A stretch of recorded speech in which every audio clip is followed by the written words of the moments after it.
Kanchipuram Varamahalakshmi Silks, the Grand Banarasi Mela. First time ever in Hyderabad starting from November 1st.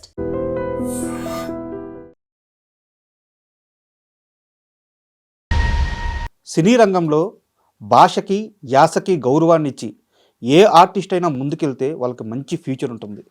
ఈ నేపథ్యంలోనే నెల్లూరు యాసని తన అస్త్రంగా మార్చుకొని యావత్ తెలుగు సినీ ప్రేక్షకులకు దగ్గరైన నటి నెల్లూరు నీరజ. ఇప్పుడు ఆమె చాలా బిజీ ఆర్టిస్ట్. ఈరోజు మనతో ఉన్నారు. నీరజ గారిని అడిగి ఆమె సినీ విశేషాలు అండ్ ఆమె వ్యక్తిగత జీవితం గురించి మరిన్ని విషయాలు అన్నీ తెలుసుకుందాం. హాయ్ నీరజ గారు, నమస్తే. నమస్కారం అండి. అండ్ మిమ్మల్ని చూస్తే ఫస్ట్ ఆఫ్ ఆల్ చాలా ఒక రకమైన గర్వంగా ఉంటుందండి. ఎందుకంటే మాది నెల్లూరే.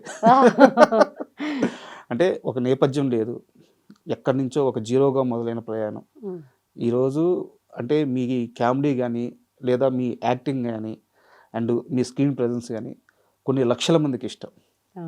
సో జీరో నుంచి సంథింగ్ దాకా ఎదిగిన మీ తీరు నిజంగా ఇన్స్పిరేషన్ అనమాట మా లాంటి వాళ్ళకి. థ్యాంక్ యూ అండి, thank you so much. And first of all ఈ యాసను పట్టుకోవాలన్న ఆలోచన ఎలా వచ్చింది? లేదు, పల్లెటూరు నుంచి వచ్చాను కదండి.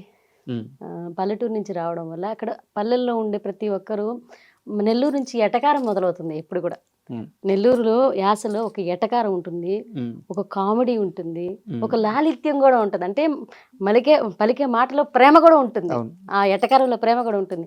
దీన్ని ఎలా అందరికి తెలిసేటట్టు ప్రజెంట్ చేయకూడదు, ఎందుకు ప్రజెంట్ చేయకూడదు అనేసి ఒక ఆలోచన.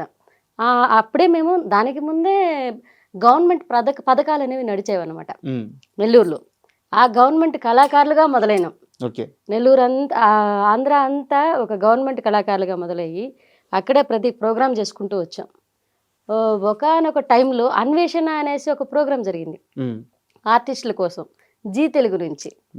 అది నెల్లూరుకు వచ్చింది. ఆ అన్వేషణ ప్రోగ్రాంలో మా టీం సెలెక్ట్ అయిందనమాట.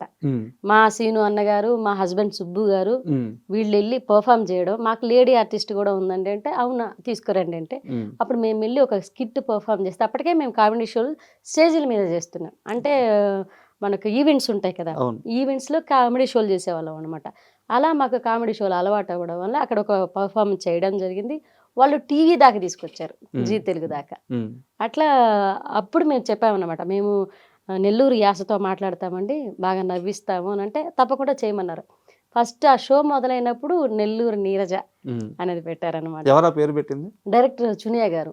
నన్ను అడిగారన్నమాట, నీ పేరు ఏంటంటే నీరజ అంటే నెల్లూరు యాస బాగా మాట్లాడతాను మేడం అంటే ఓకే నేనేము ఇలాగే పెట్టుకుంటావంటే లేదు మేడం నేను నెల్లూరు యాసతోనే రికగ్నైజ్ అవ్వాలనుకుంటున్నాను, నేను అదే పేరు పెట్టుకుంటానని చెప్పడం జరిగింది. మా వాళ్ళు కూడా అదే ఓకే అన్నారు. మా వారు కూడా సూపర్ బాగుంది అన్నారు. ఆ టైంలో అది మేడం పెట్టడం ఆ స్క్రీన్ నా పేరు ఎలా పోయిందో, నా పేరు వాస్తవానికి మన్నేపల్లి నీరజ అంటే మా హస్బెండ్ వాళ్ళ ఇంటి పేరు, అది కాస్త నెల్లూరు నీరజ అయింది. ఏదైనా ఒక్కసారి ఒక కన్వర్జేషన్ నెల్లూరు యాసలో. నెల్లూరు యాసలే ఏందా బియ్యా యాడుండేది నువ్వు? మన నెల్లూరేనా? ఏ ఊరా? నెల్లూరు కావాలి బాగుంటదయ్యా మీకు కావాలని వచ్చిందా మొన్న? ఎప్పుడు వచ్చినావు? మొన్న అంతేరా, మన తుఫాన్ వచ్చింది కదా అప్పుడు వచ్చిన. ఇదేనా అంటే ఇంకా గ్రామీణ భాష, నెల్లూరు యాసలో కూడా గ్రామీణ భాషల్లో కూడా పలు రకాలు ఉన్నాయి. అంటే సిటీకి వచ్చేసరికి ఒక రకంగా మాట్లాడతారు. నెల్లూరు గ్రామీణ భాషకు వచ్చేసరికి యో ఏంది చిన్నాయనో ఏడుండవా నువ్వా ఇక్కడేనా ఉండేదా ఇట్లా మాట్లాడతారు. మళ్ళీ సిటీకి వచ్చేసరికి ఎలా మాట్లాడుకుంటారు అది కాదన్నా కుట్టేస్తారనమాట, ఏదో గౌరవం ఇచ్చినట్టు మాట్లాడతారు. అది కాదన్నా అవునా ఇదినా ఇక్కడ పోతున్నా అన్నా పోదన్నా ఇదన్నా అని అంటే ఒక గౌరవం వస్తుంది. ఇక్కడికి తేడా వస్తుంది. సూపర్. అండ్ వీధి నాటకాలు అంటే వీధి షోలు అనొచ్చేమో, స్ట్రీట్ షోలు అనొచ్చేమో, స్ట్రీట్ ప్లేస్. అక్కడి నుంచి మొదలైన ప్రయాణం ఒక టీమ్ గా హైదరాబాద్ చేరింది. హైదరాబాద్ చేరిన తర్వాత మీ మధ్య సుబ్బు గారి మధ్య ఆ ప్రేమ ఎలా జిగిరిచ్చింది? అది అసలు వాస్తవానికి నేను స్ట్రీట్ ప్లేస్ అసలు నాకు అసలు ఇండస్ట్రీకి కానీ తెరకి కానీ సంబంధమే లేదండి. మా ఇద్దరు ప్రేమ ఇక్కడ కాదు. మేము అందరూ అనుకుంటేది ఏంటి, నేను ఇక్కడికి వచ్చే తర్వాత ఆర్టిస్ట్ అయ్యానేమో లేదు. పెళ్ళికి ముందు మా పెదనాన్నగారు కూడా చిన్న చిన్న వేషాలు వేసేవాళ్ళు అన్నమాట. ఆయన స్టేజ్ షోలు చేసుకునేవాళ్ళు. ఆయన పెదనాన్నగారు ఒక టీం నడిచేది ఆయనది. సుబ్బు గారి వాళ్ళది ఒక టీం ఉండేది. వాళ్ళదంతా గవర్నమెంట్ ప్రోగ్రామ్స్ జరుగుతున్నాయి అప్పుడు. అది ఆధునిక వీధి నాటికలు అవి జరుగుతున్నప్పుడు మా పెదనాన్నగారికి లేడీ ఆర్టిస్ట్ రాలేదన్నమాట ఆ రోజు.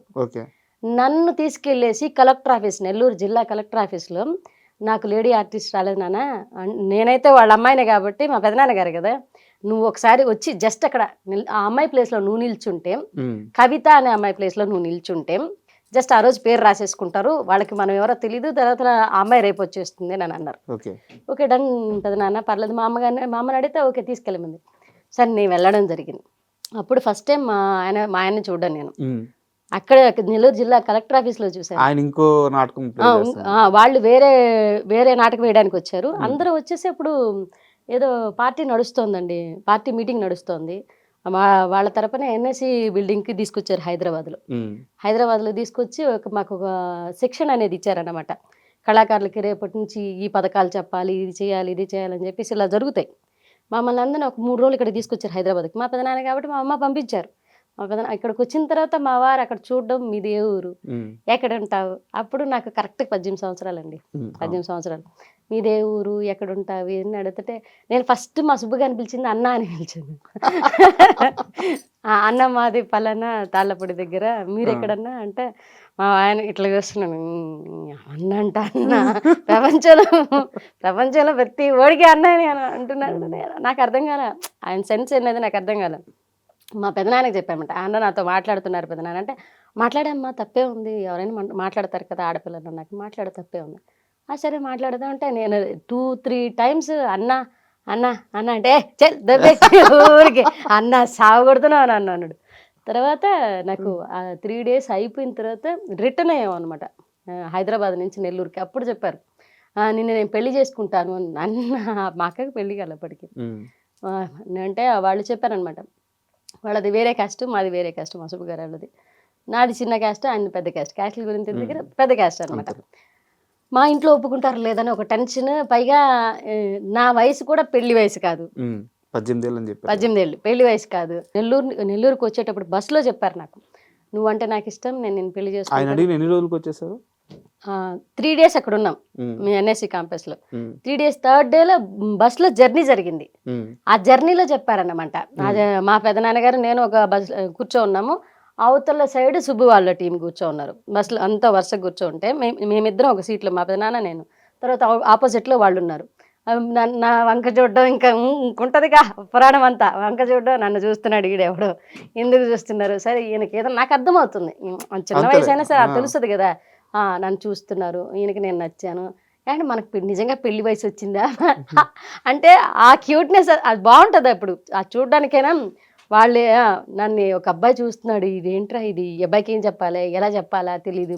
సరే ఇంటికి వెళ్ళిపోయి నేను పెళ్లి చేసుకుంటాను, అదంతా అయ్యే మ్యాటర్ కాదులే, నాకు మా అక్కకే పెళ్లి కాలేదు, వద్దు నాకు చెప్పారనమాట, మా క్యాస్ట్ వేరే అంటే నా క్యాస్ట్ గురించి మా ఫ్రెండ్స్ని నా పక్కన చేసిన వాళ్ళంతా నా ఫ్రెండ్స్ ఉన్నారు, వాళ్ళంతా నా క్లాస్మేట్స్, వాళ్ళని అడిగి కనుక్కున్నారంట, ఈ అమ్మాయిది ఏ ఊరు, ఎక్కడ ఉంటుంది, ఏం చదువుకుంది, ఏ క్యాస్ట్, ఇదంతా అడిగారంట. అడిగితే వాళ్ళు వచ్చి నాకు చెప్పారు, నీ గురించి అడుగుతున్నారు అన్న, డీటెయిల్స్ అన్నీ అడిగాడంటే. నేను తర్వాత అడిగాను, ఎందుకు అప్పుడు కూడా నేను అంటున్నాను ఏమని, ఎందుకన్నా నా గురించి డీటెయిల్స్ అని. నాకు అన్నే లోపల వెటకారం ఉంది, వీడిని ఏడిపిద్దాము, నాకు తెలుస్తుంది, నాకు లైన్ వేస్తున్నాడని నాకు తెలుస్తుంది, బట్ ఏడిపిద్దాం, అవాయిడ్ చేద్దాం, చూద్దాం నిజంగా ఇది అట్రాక్షనా లేకపోతే ఇది లవ్వా, ఇది కన్ఫర్మ్ లేదు. ఆయన ప్రపోజ్ చేసిన ఎన్ని రోజులకు మీ మ్యారేజ్ జరిగింది? 1.5 month. 1.5 month మీరు ఫిక్స్ అయిపోవడం, వచ్చేయడం, మ్యారేజ్ చేసుకోవడం. అసలు ఇక్కడ వరకు ఓకే సరదాగా జరిగిపోయింది. ఒక చిన్న మధ్యతరగతి కుటుంబం, ఇంటి నుంచి బయటకు వచ్చారు, బిలో మధ్యతరగతి కన్నా బిలో మిడిల్ క్లాస్. జోబిలో 13 రూపాయలు ఉన్న వ్యక్తిని ఎలా నమ్మి, ఏమి నమ్మి పెళ్లి చేసుకున్నారు? మిమ్మల్ని ఎలా నమ్మాలంటే ఎస్పీ శివధర్ రెడ్డి గారి దగ్గరికి నన్ను తీసుకెళ్లాడు. ప్రజెంట్ ఇప్పుడు ఆయన హైదరాబాద్కి వచ్చున్నారు. ఎస్పీ శివధర్ రెడ్డి గారు అక్కడ ఉన్నారనమాట, అప్పుడు నెల్లూరులో నడుస్తున్నారు, ఆయన ఎస్పీగా ఉన్నారు. ఆయన దగ్గరికి తీసుకెళ్ళి నేను అడిగిన క్వశ్చన్కి ఆయన చెప్పిన ఆన్సర్ ఏంటంటే, ఎస్పీ శివధర్ రెడ్డి గారి దగ్గరికి వెళ్తాం, పోలీస్ సంరక్షణలో నిన్ను పర్మిషన్ తీసుకుని నేను పెళ్లి చేసుకుంటా, నీకు ఓకేనా అని అన్నాడు. నాకెందుకు ఆడపిల్లలకు కావాల్సింది ఏంటి, సేఫ్టీ. ఈ ప్రపోజల్ మా అమ్మకి చెప్పాను అనమాట, ఇట్లా ఒక అబ్బాయి నన్ను ఇష్టపడుతున్నా అంటే మా అమ్మ 2 పీకింది. అందరం తిట్టడం మొదలు పెట్టారు. మా మేనమామ వాళ్ళు ఇంటికి వచ్చారు, తిట్టారనమాట. మా మేనమామకి ఇంకో మేనమామకు కొడుకున్నారు, ఆ మామకి ఇచ్చి పెళ్లి చేద్దామని ఫిక్స్ అయ్యారు మెంటల్గా. ఆడికి కూడా తెలిసింది. ఆడి కూడా ఏంటంటే ఒక ప్రేమించింది ఈ పిల్ల అప్పుడే ఈ పిల్ల వయసుకి వీళ్ళ ప్రేమ అంటే వీళ్ళందరి మంది నేనేం తప్పు చేస్తే తలంచుకుంటున్నాను. ఒక వ్యక్తిని ఇష్టపడడం కూడా తప్పేనా? అంటే మనకి మనసుకి రేపు నేను అడిగిన మాటలు ఏంటంటే మా అమ్మని రేపు నా మనసుకే తెలియని వ్యక్తిని తీసుకొచ్చి నా ముందు కూర్చోబెట్టి పెళ్లి చేసేసుకోమంటారు. ఆడు బాగా చూసుకుంటాడో లేదో తెలుసు. 1 మంత్లో నీకు మా అమ్మ అడిగింది కూడా 1 మంత్లో నీకు ఆ అబ్బాయి గురించి ఏం తెలిస్తే? పోనీ రేపు నువ్వు చూపించే 2 నిమిషాల అబ్బాయి గురించి నాకేం తెలుస్తుంది? పోనీ నీకు తెలుసా అమ్మ? మీరు చాలా స్ట్రాంగ్గా ఉన్నారు. నేను స్ట్రాంగ్గా ఉన్నాను. నేను క్వశ్చన్స్ అడుగుతున్నా, ఆవిడ క్వశ్చన్స్ అడుగుతుంది. ఇలా కాదని చెప్పేసి మా అమ్మ ఏం చెప్పింది, ముందు అక్కకి పెళ్ళి అయిపోతే నీకు పెళ్లి చేయడమా, లేకపోతే ముందు ఈ పిల్లకి పెళ్లి చేద్దామని వాళ్ళు ఒక రకమైన డిస్కషన్ నడుస్తుంది. మా సుబ్బు గారికి చెప్పాను అనమాట. సుబ్బు ఇలా నడుస్తుంది అని చెప్పి, మా ఊర్లో అప్పుడు నాకు సెల్ ఫోన్ లేదు, ఇంట్లో ఫోన్స్ లేవు. ఊర్లో ఎస్టీడీ బూత్ ఉంది. ఎస్టీడీ బూత్కి వెళ్ళి నా ఫ్రెండ్ ఒక అమ్మాయి ఉండే, కృష్ణవేణి అనేసి, ఆమె ఆ ఊర్లోనే ఉంటుంది. ఆమెకి మ్యాటర్ అంతా చెప్పాను. ఆమె దగ్గర డబ్బులు తీసుకొని ఎస్టీడీ బూత్కి వెళ్ళి ఫోన్ చేసి మా సుబ్బు గారు ఒక ఫోన్ నెంబర్ ఇచ్చారు. ఆ నెంబర్కి చేస్తే వాళ్ళ ఇంటికి ల్యాండ్ లైన్కి పోతుంది అది. ఆ ల్యాండ్ లైన్కి ఫోన్ చేసి స్వప్న అని చెప్పాను అనమాట నా పేరు. అంటే ఎత్తుకోవడం మా సుబ్బు గారికి కొన్ని పాయింట్స్ భలే నచ్చాను అనమాట నాకు. ఎత్తుకోవడమే వాళ్ళ అమ్మగారు ఎత్తారు ఫోను. ఎవరమ్మా అని అంటే నేను స్వప్నని అని చెప్పాను. స్వప్నని అంటే సుబ్బు గారితో మాట్లాడాలి, మొన్న నాకు ఈ నెంబర్ ఇచ్చారు, వాళ్ళ టీంలో చేశాను నేను అని అంటే ఎత్తుకోవడం వాళ్ళ అమ్మ వెళ్ళిపోయారు. ఫోన్ ఇచ్చేసి సుబ్బు గారికి వాళ్ళ అమ్మ వెళ్ళిపోయారు. ఆయన ఎత్తుకోవడం చెప్పు నీరజా అన్నాడు. అర్థమైపోయింది. అదేంటది అదేంటది నా పేరు, నేను స్వప్న అని చెప్పాను కదా, నీకు ఎలా తెలుసు అంటే నేను లైఫ్లో ఇచ్చిన నంబర్ నీకేను, వేరే ఆడపిల్లకి ఇలేదు. సో స్వప్న అనే పిల్ల నా టీంలో ఎవరూ చేయలేదు. నాకున్నది ఒకటే ల్యాండ్ లైన్ నెంబరు, అది నేనే నీకు ఇచ్చాను, నాకు గుర్తుందే అన్నాను. మరి నువ్వు వేషాలకి నాకు చెప్పకనా ఉన్నాను. సరే చెప్పంటే ఇదంతా మ్యాటర్ చెప్పాను అనమాట. మా అమ్మ వాళ్ళు వేరే అతను చూస్తున్నారు అంటే, సరే నీ నిర్ణయం ఏంటి? వస్తే పెళ్లి చేసేసుకుంటా అన్నాడు. నువ్వు వస్తే నేను పెళ్లి చేసుకుంటా. మా అమ్మ పక్కన ఉంది, నేను బయటకు వచ్చి మాట్లాడతాను, ఇదే ఎస్టీడీ బూత్కి వచ్చి ఫోన్ చేస్తాను. ఫ్రెండ్ ఫోన్ నా దగ్గర ఫోన్ ఉంది, చిన్నది ఉంది వాళ్ళ దగ్గర. ఆ ఫోన్ నుంచి ఫోన్ చేశాడు అన్నమాట బయటకు వచ్చి. నేను అక్కడే నిల్చో ఉన్నాను. తను వెళ్ళి కూడా అప్పటికి 10 మినిట్స్ అయిపోతుంది. నాకు ఫోన్ చేస్తాడా లేదా అని నాకు పక్కన టెన్షన్. ఎస్టీడీ బూత్లో ఉన్నాను నేను. మళ్ళీ రిటర్న్ కాల్ చేస్తే ఆ ఎస్టీడీ బూత్ ఆవితే మళ్ళీ నాకు ఇచ్చిందనమాట. ఇందాక చేసిన అన్న వాళ్ళకి, బయట వాళ్ళకి ఏం చెప్తాం, ఇందాక చేసిన అన్న చేశారు అంటే సరే మాట్లాడుకుంటున్నాం అనమాట. మళ్ళీ ఎక్కడ మ్యాటర్ తెలిస్తే మా అమ్మ దాకా వెళ్ళిపోద్దు, ఆపేస్తారని ఒక టెన్షన్ ఉండే. సరే ఫోన్ చేసి మాట్లాడితే, సరే అమ్మా నువ్వు బయలుదేరి వచ్చేసి నేను ఎస్పీ గారి దగ్గర తీసుకెళ్ళి నీకు సెక్యూర్గా ఉండేదానికోసం, నువ్వు నన్ను నమ్మేదానికోసం, సరే మీ అమ్మ అడిగిన క్వశ్చన్స్ అన్నీ కరెక్టే, ఆవిడ అడగడంలో తప్పే లేదు, నువ్వు రా, నేను పెళ్లి చేసుకుంటా. సరే తీసుకెళ్ళాడు. ఈ స్ట్రగుల్ పీరియడ్లో నాకు నమ్మకం కలిగింది అనమాట. ఇప్పుడు ఎన్ని సంవత్సరాలు అవుతుంది పెళ్ళి? 15 సంవత్సరాల పైన అయిపోయిందండి. ఇప్పుడు ఎలా ఉన్నారు మీ సుబ్బు? బాగున్నారు. మీ సుబ్బులాగే ఉన్నారా? ఏం చేంజెస్ రాలేదా? వచ్చాయి, కానీ వెంటనే అంటే తన చేంజెస్ ఎలా ఉంటాయని షార్ట్ టెంపర్, ఈ ఆర్థిక ఇబ్బందులు ఇవన్నీ చూసుకుంటూ ఈ బాధ్యతల వల్ల, 2 ఆడపిల్లల వల్ల అప్పుడప్పుడు కోపడతారు, గొడవలు జరుగుతాయి. ఆయన ఎంత గొడవలు జరిగినా నా సర్వెండింగ్ తిరుగుతూ ఉంటాడు అనమాట. నన్ను వదిలిపెట్టిపోడు, నా సర్వెండింగ్ తిరుగుతూ ఉంటాడు. మళ్ళీ 2 రోజులు మాట్లాడుకుంటుంటే ఏంటే నువ్వు ఏదో గొడవలో ఏదో అన్నాను వదిలేసి అంటే నాకు అర్థమవుతుంటుంది. సో మనకున్న స్ట్రగుల్స్ వల్ల, ఆర్థిక ఇబ్బందుల వల్ల వచ్చే గొడవలు, ఆర్థిక ఇబ్బందుల్లో వచ్చిన గొడవలు కానీ మా ఇద్దరి మధ్యన వచ్చిన గొడవలు లేవు అనమాట. ఈ ఆర్థిక ఇబ్బందుల వల్ల వచ్చిన గొడవలు, అప్పులు ఎందుకు, నేను చెప్పినప్పుడు విన్నావా నాన్న, నువ్వు తీసుకుంటావు వాళ్ళ దగ్గర, ఎందుకు అంతంత వడ్డీలంటే తీసుకుంటావు, నా మాట విన్నావా, అది ఇది బాగానే పడ్డాయి, కానీ మళ్ళీ కంబ్యాక్ వస్తారనమాట. లైఫ్ అంతా సెట్ అయిన తర్వాత ఎప్పుడైతే మీరు ఇక్కడ జీ తెలుగుకి ఎంట్రీ ఇచ్చారో, కామెడీ క్లబ్ యాక్చువల్గా జబర్దస్త్ కంటే ముందు స్టార్ట్ అయిన షో అది. అవును, చాలా సక్సెస్ కూడా అయింది. అవును. బట్ ఎందుకు ఆగిపోవాల్సి వచ్చింది? అంటే వాళ్ళు 16 ఎపిసోడ్స్ చేశారండి. 18 ఎపిసోడ్స్ చేశారు. లైవ్లో మ్యూజిక్, అక్కడ ఉన్న ఎడిటింగ్ కూడా లైవ్లోనే. అంటే మనం ఇక్కడ ఎపిసోడ్స్ చేసేసిన తర్వాత ఎడిటింగ్ తీసుకెళ్ళి దాన్ని టెలికాస్ట్ ఇదంతా లేదు. ఆవిడ చునియా గారు అనేసి బాస్ సినిమా డైరెక్టర్ అనమాట ఆవిడ. మాకు ఆ షో చేసిన ఆవిడ లైవ్లో ఎడిటింగ్ పెట్టించారు. పెద్ద అప్పుడు సీరియల్ ఫామ్ అవుతున్న వాళ్ళని చేత, తర్వాత సినిమాల్లో బాగా ఎక్కువ ఫామ్ అయిన వాళ్ళని తీసుకొచ్చి పోటీగా పెట్టి, మా నెల్లూరు వాళ్ళని పోటీగా పెట్టి చేశారనమాట. కానీ ఆవిడ లేడీ కదా, వాళ్ళ స్ట్రగుల్ ఏంటో మాకైతే అర్థం కానీ 16 ఎపిసోడ్ తర్వాత ఆపేశారు, షోనే ఆపేశారు. ఆవిడ కూడా ఏంటి తొక్కేసే వాళ్ళు ఉంటారు. ఈ షో కాకపోతే ఇంకో షో ఎదుగుతా నేను, ఇది కాకపోతే ఇంకోటి ఇస్తా నేను. బాధేసిందా 16 ఎపిసోడ్స్ ఆగిపోవడం? 16 ఎపిసోడ్లు కానీ ₹1,00,000 ప్రైజ్ మనీ మేము కొట్టామన్నమాట. అవును. సినిమా వాళ్ళతోటే, సీరియల్ వాళ్ళతోటి, మేము అసలు ఆర్టిస్టులమే అక్కడ వెండి తెరకు సంబంధం లేని వాళ్ళతోటే మేము వచ్చి పోటీ చేసి మేము నవ్వించాము. అసలు ఏమీ తెలియదు అప్పుడు. ఈ స్టేజ్ ఫియర్ ఎంత ఉండేదంటే స్టేజ్ షోలు చేసినా సరే చుట్టూ కెమెరాల మధ్యలో మేము, చుట్టూ కెమెరాలు కాకుండా చుట్టూ మనుషులు మధ్యలో మేము ఉన్నాం ఇంతకాలం. అక్కడ చుట్టూ కెమెరాల మధ్యలో మేము. అంతే కదా. ఏంట్రా బాబు ఎట్టు తిరగదామన్నా కానీ ఏమంటారు, ఏం మాట్లాడాలో, ఎటు వెళ్ళాలో, ఎటు రావాలో ఈ టెన్షన్ ఉండేదన్నమాట. ఆ సమయంలో మీ చుట్టూ చాలా మంది స్టార్లు ఉన్నా ఒక్క ఈటీవీ ప్రభాకర్ గారు మాత్రం మిమ్మల్ని చాలా ఓన్ చేసుకున్నారంట, మీ టీం ని చాలా సపోర్ట్ గా నిలిచారంట. ఏంది ఆయనతో అనుభూతి ఏంది? ఆయన ఏం చెప్పారంటే, నేను కింద స్థాయి నుంచి ఎదిగిన వ్యక్తిని. ఎప్పుడు కూడా ఈ స్థాయి నుంచి ఎదిగిన వాళ్ళకి పక్కనోడి కష్టాలు అర్థం అవుతాయి. అది ఉన్న పళంగా ఆర్టిస్టులు అవుతారు చూసారు, మధ్య మధ్యలో మనకు తెలియకుండా మన సైడ్కి ఆఫర్ వచ్చేస్తుంది. అలాంటి వాళ్ళకి ఎంత పక్కనోడి బాధలు అర్థంగా. మేము చిన్న స్థాయి నుంచి ఎదిగిన వాళ్ళం కాబట్టి వాళ్ళు మాట్లాడారు అనమాట.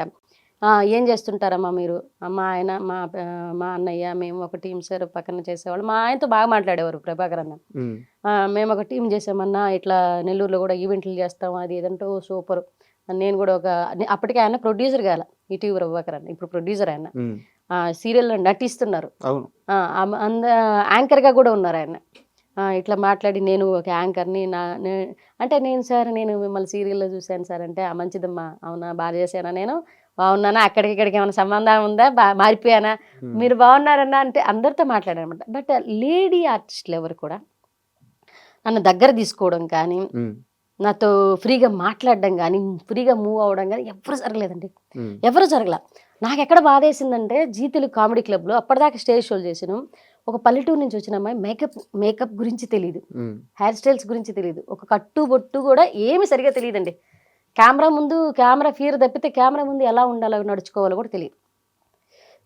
అలాంటి అమ్మాయి వాళ్ళ మధ్యన నిలబడింది అనేసరికి వాళ్ళల్లో ఒక రకమైన అంటే ఈమెను మనకి ఎందుకు సపోర్ట్ చేయాలి వై అన్న క్వశ్చన్ మార్క్ ఉంది వాళ్ళు. అంటే సారీ టు ఇంటరప్ట్ యు, ఓసారి ఏడ్చారంట, నిజమేనా? అవును, ఏడ్చేశారట. అవును. అంటే ఎక్కడ వాళ్ళ రూమ్ అందరూ వరుసగా రూమ్లు ఇచ్చున్నారు, రూమ్స్ ఉన్నాయి. రూమ్స్ ఉంటే నాకు మాత్రం ఎవరు అందుకే నేను లేడీ ఆర్టిస్టులు ఎవరు దగ్గర తీసుకునేది ఎందుకన్నానంటే, మొత్తం వరుసగా సారథి స్టూడియోసా, అన్నపూర్ణ స్టూడియోస్ ఏదో స్టూడియోలో జరిగిందండి. జరిగితే అందరూ వరుసగా రూమ్లు ఇచ్చారు. ఆ మీరు ఒక రూమ్లో లేడీ రూమ్లోకి వెళ్ళండి, ఏదో ఒక లేడీ రూమ్లోకి అంటే చెప్పారు నాకు. ఎవరో రానివ్వట్లేదు, ఎవరు రానివ్వలేదు. నేను కొబ్బరి నూనె పెట్టుకొని జడేసుకొని వాళ్ళు కామెంట్ చేసుకుంటున్నారు, నాకు వినపడుతున్నాయి, చెవులు దాకా వినపడుతున్నాయి నాకు. ఏదో ప్రొడక్షన్ అమ్మాయి అంటున్నారు. ఆ ప్రొడక్షన్ అమ్మాయి అంటే కూడా నాకు తెలియదు నిజంగా, ఆర్టిస్ట్ అనట్లా, ప్రొడక్షన్ అమ్మాయి అన్నారు. అన్నది కూడా ఒక పర్సన్ అయితే నాకు అది ఇప్పుడు ఆ పర్సన్కి నేను ఓ రేంజ్లో ఉన్నాను. మీకు ఆర్టిస్ట్ ఎవరో గుర్తున్నారా? అందరూ గుర్తు చెప్తారా, పేర్లు చెప్తారా? ఎందుకులేండి, నేను వెళ్ళాను, ఇండస్ట్రీలో ఉన్నారు, నేను వెళ్ళాను. ఒకసారి ఆవిడ ఆ రూమ్ నుంచి ఆవిడ ఖాళీ చేసి వేరే రూమ్లోకి వెళ్ళారనమాట. ఎందుకు స్టేజ్ మీద పిలుస్తున్నారని. వేరే ఆర్టిస్ట్ ఈవిడ కలిసి వెళ్ళిన తర్వాత ఆ రూమ్లోకి వచ్చి నేను కూర్చున్నాను. నా చేతిలో బేబీ ఉంది, 3 months బేబీ. మా పెద్దమ్మాయి 3 months బేబీ చేతిలో ఉన్న ఎవరికి రానివ్వలేదు. అప్పుడు డైరెక్టర్ గారు వచ్చింది, చునియా గారు, ఆవిడ రూమ్ ఇచ్చింది నాకు. డైరెక్టర్ గారు రూమ్ ఇచ్చి కూర్చోబెట్టిన తర్వాత వాళ్ళ రూమ్ ఆవిడ రెడీ అయిపోయి వెళ్ళిపోతూ, నాన్న నువ్వు నాన్న అని మాట్లాడింది ఆవిడ. నన్ను హగ్ చేసుకొని, నువ్వు పెద్ద ఆర్టిస్ట్ అవుతావు, రాసి పెట్టుకోమని చెప్పింది. నువ్వు పెద్ద ఆర్టిస్ట్ అవుతావు, దేనికి భయపడకు, దేనికి సిగ్గుపడకు, నీకున్న యాక్టింగ్ని అక్కడ చూపించు. మనం ఎదిగే కొద్దీ అన్ని మన సరౌండింగ్స్ మారుతాయి, మనం మారుతాం, అన్నీ మారుతాయి. కానీ ఈరోజు నువ్వు ఎదిగినప్పుడు ఎలా ఉన్నావో రేపు కూడా అలాగే ఉండాలని చెప్పింది. నాకు ఒక ఆవిడ బ్రెయిన్ వాష్ చేసి ఆవిడ కూర్చోబెట్టింది అనమాట. నేను ఏడుస్తుంటే, ఎందుకు ఏడుస్తున్నాం, వాళ్ళు ఎవరు రానిలేదు మేడం, వాళ్ళు ఎవరు కూర్చొనివ్వట్లేదు మేడం అని అంటే, దేనికి, నా రూమ్ ఉందిరా, నేను వాళ్ళు ఆర్టిస్టులు, నేను డైరెక్టర్ని, మిమ్మల్ని డైరెక్ట్ చేస్తాను, నా రూమ్లో వచ్చి కూర్చో. ఆయన చైరేసి కూర్చోబెట్టింది. కాసేపు కూర్చున్నాను. ఫీడింగ్ బేబీ మా పాప, ఆ పాపను ఎత్తుకొని తను డైరెక్షన్ చేయడానికి వెళ్ళిపోయారు. ఆ తర్వాత ఈవిడ రూమ్ నాకు ఇక్కడే మొత్తం కెమెరాలు ఏదేదో ఉన్నాయి అక్కడ. నాకు ఈవిడ రూమ్లో కూర్చోవాలంటే ఒక రకమైన టెన్షన్ వస్తుందన్నమాట. మేము డైరెక్టర్ కదా మనం ఎంత కూర్చోబెట్టినా నాకు కూర్చోడానికి అవ్వట్లేదు. పక్కన ఆర్టిస్ట్ రూమ్ ఖాళీగా ఉంది. నేను వెళ్ళి ఆ ఆర్టిస్ట్ రూమ్లో కూర్చున్నాను. నన్ను చూసి ఆర్టిస్ట్ ఏంటంటే ఎందుకు ఈ ఒక రూమ్ ఒక రకమైన వాసన వస్తుంది అనింది. మీరున్నారని నాకు అర్థం కాదు, సెన్స్ అర్థం కాల. నాకు అర్థం కాక నాకు తెలియదు మేడం అంటే, వాష్రూమ్ యూజ్ చేసేవారా మీరు అని. లేదు మేడం ఇప్పుడే వచ్చాను డైరెక్టర్ గారు రూమ్లో. డైరెక్టర్ గారు రూమ్లోకి ఎందుకు వెళ్ళేవు అని నేను. నాకు అసలు ఈమె ఏం మాట్లాడుతుంది, ఎందుకు ఇలా మాట్లాడుతుంది నాకు అర్థం కావట్లే. అప్పుడు ఆమె అంటమే ఆమె మాట్లాడేటప్పుడు నేను మధ్యలోంచి బయటకు వచ్చేసాను. డైరెక్టర్ గారి దగ్గరికి వెళ్ళిపోయాను. ఇంకా నేను ఏ రూమ్ దగ్గరికి పోలే, నేను రెడీ అయి ఉన్నాను. జస్ట్ మాకు అప్పుడు మేకప్ చేయట్లేదు, మా own costume, own hair style, నేనే జడేసుకొని ఒక చిన్న ముడి పెట్టుకొని శారీ కట్టేసుకున్నాను. ఫస్ట్ డే అది డే 1 అనమాట. డే 2కి డైరెక్టర్ గారి రూమ్లో ఉన్నాను. ఆమె షో అయిపోయేంత వరకు నా రూమ్ వదలదు. అక్కడ నుంచి మీరు ₹1,00,000 ప్రైజ్ మనీ గెలిచిన తర్వాత వీళ్ళందరి రియాక్షన్ ఏంటి? మామూలు రియాక్షన్స్ కదా, వాళ్ళు ఫోటోలు తీసుకున్నారు మీతో వచ్చి. కానీ నాకు ఆ వ్యక్తి సారీ చెప్పలేదు. సారీ చెప్పడం కానీ కన్విన్స్ ఒక కలివిడిగా మాట్లాడడం కానీ ఏది చేయలేదన్నమాట. సర్లే నేను లైట్ తీసుకున్నాను. ఇప్పటికీ కలుస్తుంటారా? లేదు ఎప్పుడు. ఆ వ్యక్తి గుర్తుందో లేదో కూడా తెలియదు నాకు. సో అక్కడ నుంచి ముందుకు వచ్చిన తర్వాత కొన్ని ఈవెంట్స్ చేశారు. తర్వాత కొన్ని సినిమాలు, వెబ్ సిరీస్లు అన్నీ వచ్చినాయి. కువైట్ కూడా వెళ్ళాము ఈవెంట్కి, పెద్ద ఈవెంట్. సో ఈవెంట్స్ అప్పుడు చాలా బాగా చేశారు. లైఫ్లో సెటిల్ అవుతున్నామని బాగా నమ్మకం వచ్చింది. ఒక ఇల్లు కట్టుకున్నారు, పిల్లలు పెద్ద అయ్యారు. అనుకోకుండా ఒక కష్టం, పాపకి సడన్గా ఒళ్ళు కాలిపోయింది. ఆ ఎపిసోడ్లో హాస్పిటల్లో 3 days 4 days ఉన్నారంట. ఒకరినొకరు పట్టుకొని ఆడమని పూట లేదంట. ఏం జరిగింది అసలు హాస్పిటల్? అసలు మా పెద్ద పాపకి ఒళ్ళు కాలింది సార్. ఆ ఒళ్ళు కాలినప్పుడు ఏంటంటే ఎంత ఏజ్ అప్పుడు? LKG student. చిన్న పాప, అవును ఎల్కేజీ స్టూడెంట్. చిన్న పాపకి 2 years చిన్న పాప. పెద్ద పాప ఎల్కేజీ స్టూడెంట్. ఆమెకి ఒక 42% బండి అంటే మొత్తం ఒక కోడి చర్మం కదా ఊడిపోయినట్టు ఊడిపోయింది. వేడి నీళ్ళు పడితే ఒక కోడికి వితిన్ సెకండ్ల చర్మం ఎలా ఊడిపోతుందో అలా ఊడిపోయింది, మొత్తం ఊడిపోయి. ఆ బేబీ ఇలా చూసుకోగానే అమ్మాయి కోమాలోకి వెళ్ళిపోయింది. పక్కన వాళ్ళు ఏంటి చచ్చిపోయిందని చెప్తున్నారు. అది ఇంట్లో హాట్ వాటర్ పెట్టాం. ఏమన్నా గీజర్ ఉంటుంది కదా, ఈ 400 rupees గీజర్స్ ఉంటాయి, బకెట్లో పెడతాం. అది పెట్టేసి స్పాట్ డెడ్ అయి ఉండాల్సింది. కానీ భగవంతుడి ఏంటంటే స్పాట్ డెడ్ అవ్వాల. అది హీటర్ పెట్టేసి నేను స్విచ్ ఆన్ చేస్తున్నాను. మా సుబ్బు గారు బయట ఉన్నారు. చిన్న పిల్లలు, ఒక పాప ఫీడింగ్ పాప, ఈ పాప అప్పుడే ఎల్కేజీకి వెళ్తుంది. ఈ అమ్మాయిని రోజు స్నానానికి బతిమలాడితే కానీ స్నానానికి రాదు ఈ పాప. అలాంటిది ఆ రోజు నేను పిలవక తలకే బాత్రూంలోకి వెళ్ళింది. అది ముట్టుకోగానే షాక్ వచ్చింది. ఈమెం చేసి ఆ షాక్ వచ్చిన వెంటనే కింద పడిపోయింది. ఆ కింద పడ్డంతో కాలు తన్నింది అనమాట బకెట్ని. ఆ నీళ్ళు వచ్చి మీద పడిపోయినాయి. ఇంకా ఎక్కువైంది అది. అది కానీ ఆ హీటర్ పక్కన పడిపోయింది. ఈ వాటర్ వచ్చి మీద పడిపోయినాయి. వితిన్ సెకండ్ నేను పోయి ఆపడం జరిగింది. పాపను ఎత్తుకుని ఈ హాట్ బాగా కాగిన నీళ్ళ వల్ల మొత్తం ఊడిపోయింది చర్మం, స్కిన్ ఊడిపోయింది. ఆ పాప ఇలా చూసుకునేసరికి నాకు షాక్ కాదు. ఎట్లా అరిచానంటే నేను, మా వారు బయట ఉన్నారు, పరిగెత్తుకుంటూ వచ్చారు, మా మామగారు అందరూ ఉన్నారు. తీసుకొని ఆ పాపని నెల్లూరు, టైం చూస్తే ఏమో 7:30 8:30. ఆ టైంకి డాక్టర్ రవి గారు డ్రింక్ చేస్తున్నారు. నెల్లూరు చిన్నపిల్లల హాస్పిటల్ డ్రింక్ చేస్తున్నారు ఆయన. పాప ఏమంటే ఆయన డ్రింక్ చేసి స్మెల్ వస్తుంది బాగా. మేము వెళ్ళి పాపను తీసుకెళ్ళి చూపించిన తర్వాత ఆయన ఏమంటున్నారు, పాప చచ్చిపోయింది తీసుకెళ్ళండి అన్నాడు. పాపకు శ్వాస ఆడుతుంది, పాప బతుకుంది మాకు తెలుస్తుంది, చేయి పట్టుకొని ఉంది నాది, కానీ మాట్లాడట్లా, భయపడిపోయింది. కానీ అక్కడున్న మిగతా డాక్టర్స్ ఏం చెప్పారంటే వితిన్ సెకండ్స్లో మెడ్రాస్ తీసుకెళ్ళిపోండి, వితిన్ సెకండ్స్లో మెడ్రాస్ తీసుకెళ్ళి బతికే ఛాన్స్ ఉంది అని చెప్పంగానే అక్కడి నుంచి ఆయన చెయ్యాలనుకుంటున్నా కానీ తాగి ఉండడం వల్ల చేయలేకపోతున్నారు. అంటే అప్పటికి ఆయన ఓపీ చూస్తున్నారు ఆయన ఉన్నారు. ఆయనకి అది వెళ్ళిపోయే టైం అంట. ఆయన వెళ్ళిపోయే టైంలో మేము వెళ్ళాం ఎమర్జెన్సీ. కానీ ఆయన ఏంటంటే బాబా చనిపోయింది తెలుస్తుంది ఇట్లా అంటున్నారు. పక్కన వాళ్ళు మేనేజ్ చేస్తూ ఆయన తీసుకెళ్ళిపోయారు పక్కకి. ఆయన తీసుకెళ్ళిపోయిన తర్వాత ఇంకొక డాక్టర్ వచ్చి మాట్లాడి పాప బతికే ఛాన్సెస్ ఉంది, కానీ మీరు డబ్బులు పెట్టుకెళ్ళితే కంచికామ హాస్పిటల్స్ ఉన్నాయి మెడ్రాస్లో, అక్కడికి తీసుకెళ్ళమని చెప్పారు. మా దగ్గర డబ్బులు లేవు ఆ టైంలో. అప్పుడే ఇల్లు కట్టున్నాము, పూర్తయిపోయింది, చిల్లి కావలేదు డబ్బులు. ఏంట్రా బాబు ఈ పరిస్థితులు ఇలా ఉన్నాయని చెప్తే ఫ్రెండ్కి సేనన్న అయితే మాకు ఆ టైంలో డబ్బు సహాయం చాలా చేశాను. వడ్డీ లేదంతా పక్కన పెడితే డబ్బు సహాయం చేశారనమాట. సీనా నాకు ఫోన్ చేసి, అన్న మా పాప ఇట్లా చావు బతుకుల్లో ఉందన్న అంటే ఆయన వచ్చేసారు హాస్పిటల్ దగ్గరికి. వచ్చి 2 లక్షలు చేతిలో పెట్టేసి తీసుకెళ్ళమని చెప్పారు. మాకైతే మేము ఎదిగేటప్పటి నుంచి, మేము ప్రేమించుకున్నప్పటి నుంచి మాకు సపోర్ట్గా నిలబడింది, ఈ రోజుకి సపోర్ట్గా ఉన్నది మా సీనన్నే, నెల్లూరు సీనన్న. వెళ్ళిపోయామన్నమాట. పాపని తీసుకెళ్ళిపోతే వాళ్ళు కాంచికామ హాస్పిటల్లో 2 లక్షలు కట్టించుకొని లోపల పిలిచిన తర్వాత పాప తను చూసుకొని భయపడి కోమాలోకి వెళ్ళి చనిపోలే, కోమాలోకి వెళ్ళింది. పాప బయట రావడానికి ఇదంతా ఈ ట్రీట్మెంట్ అంతా అయ్యేసరికి 22 రోజులు పడుతుంది. 22 రోజులు ఉండే హాస్పిటల్, 22 రోజులు ఐసీయూలోనే ఉన్నాం. ఐసీకి ఫర్ డే 8,000 అప్పట్లో 8,000 ఓన్లీ దాని రెంట్ మాత్రమే, ఓన్లీ రెంట్ మాత్రం 8,000. ట్రీట్మెంట్ మళ్ళీ చిన్నపిల్లల డాక్టర్ వస్తారు, ఎందుకంటే ఈమె కోమాలో వెళ్ళిపోయింది. మళ్ళీ మాతంగి మేడం అనమాట, ఆమెకి ట్రీట్మెంట్ చేసిన ఆమె, ఈ కాలిన దానికి ఆమె ట్రీట్మెంట్కి వేరే, ఈయన ట్రీట్మెంట్కి వేరే. మొత్తం ఈ 22 రోజులకి 8 లక్షలకి పైన అయింది మాకు. మా అమ్మ, మా అత్తగారు ఒక పాపని కూడా చూసుకోలేని అంత అసమర్థురాలా నువ్వు అన్నట్టుగా బిహేవ్ చేసి తిడుతున్నారనమాట. ఎదురుగా ఉన్నది ఐసీయూలో నా బిడ్డ అండి, నేను కన్న బిడ్డ. ఏదో పొరపాటున ఒక ప్రమాదం జరిగింది, పూర్తిగా నా కుటుంబ సభ్యులే నన్ను బ్లేమ్ చేస్తున్నారు. ఆ టైంలో బ్లేమ్ చేస్తుంటే నా కడుపులో పేగులు మెలిపెడుతున్నాయి. అసలు అవతలుండేది నా బిడ్డ, నేను కన్న బిడ్డ, అది నేను చంపుకోవడం ఏంటి అన్న ఫీల్లోనే ఉన్నాను. ఆ టైంలో మా సుబ్బు గారు, అది కన్న బిడ్డ, నీ బిడ్డ నువ్వు చంపుకుంటావా, మరి అది ఎందుకు చంపుకుంటుంది అని చెప్పి సపోర్ట్ చేసి మా అమ్మనే ఉంటుంది అంటే, నీ అంత సముద్రాలువా నువ్వు బిడ్డను కూడా చూసుకోలేని పరిస్థితిలో ఉన్నావా అనేసింది. నాకైతే కడుపులో పేగులు మెలిదిప్పేసాయి అనమాట. అరే ఏంటి, ఎవరు నాతో సరిగా మాట్లాడట్లేదు, మా పాప నాన్న చూసేసరికి నాతో ఎవరు సరిగా మాట్లాడట్లేదు.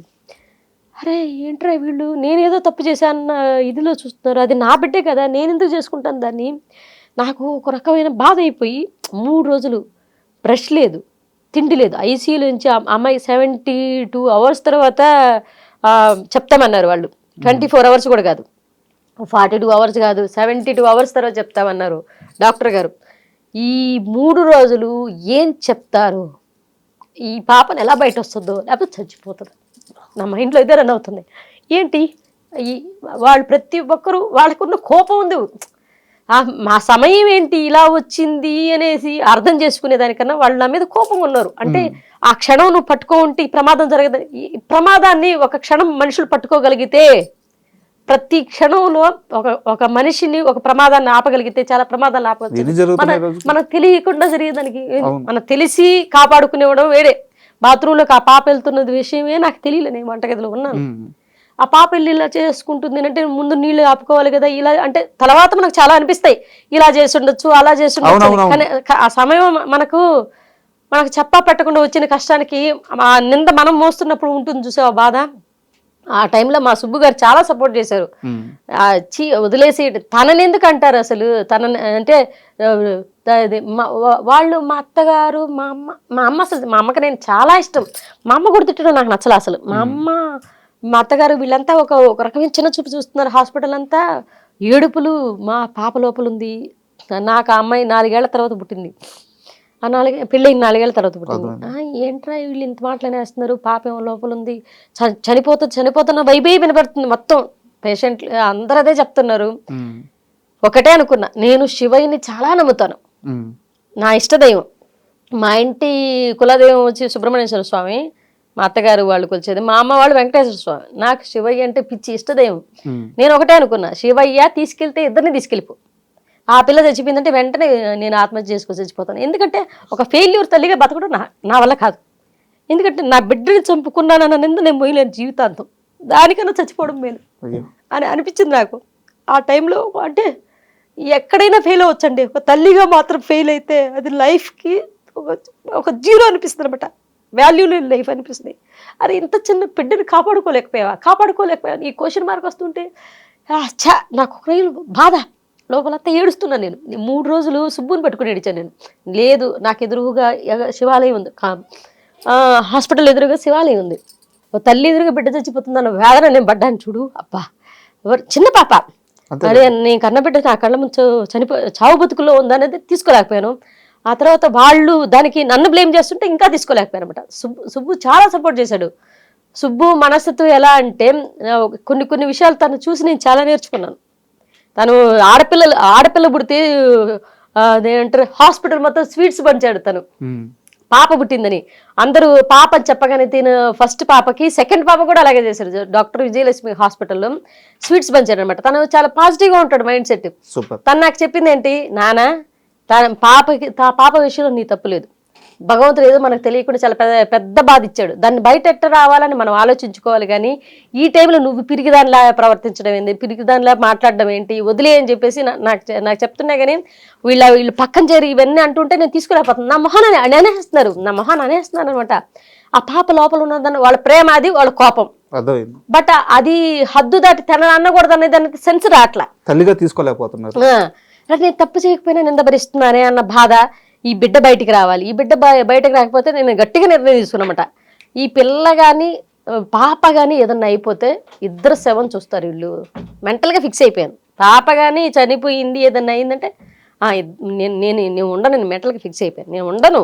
ట్రీట్మెంట్ తర్వాత ఎలా బయటపడ్డారు? 22 రోజులు ఈ 7 రోజులు మాత్రం పాపకి కోలుకుందండి. 7 రోజులు కోమాల నుంచి బయటకు వచ్చింది. పిల్లల డాక్టర్ని తీసుకొచ్చారు. ఆ పిల్లల డాక్టర్ ఫర్ డే ఆయనకి ఎంతో 50,000 ఎంతో అవుతుందన్నారు. ఆయన 3 days ఏమో ట్రీట్మెంట్ చేశారు. అంటే నడవడం కూడా మర్చిపోయే రేజ్కి వెళ్ళిపోయిందంట అమ్మాయికి. అమ్మాయి ఒకసారిగా అమ్మాయిని నడిపించి తీసుకెళ్ళి మాట్లాడించి ఒక ఐసీ రూమ్ని కూడా ఒక చిన్న పిల్లల గదిలాగా మార్చేస్తారు. ఎక్కడ పడితే అక్కడ బెలూన్స్ కట్టి మాట్లాడిస్తూ నన్ను 24 ఆయన ట్రీట్మెంట్ చేసేటప్పుడు మాత్రం చిన్నపిల్లల డాక్టర్ నన్ను బయట ఉంచేవాళ్ళు ఒక అరగంట.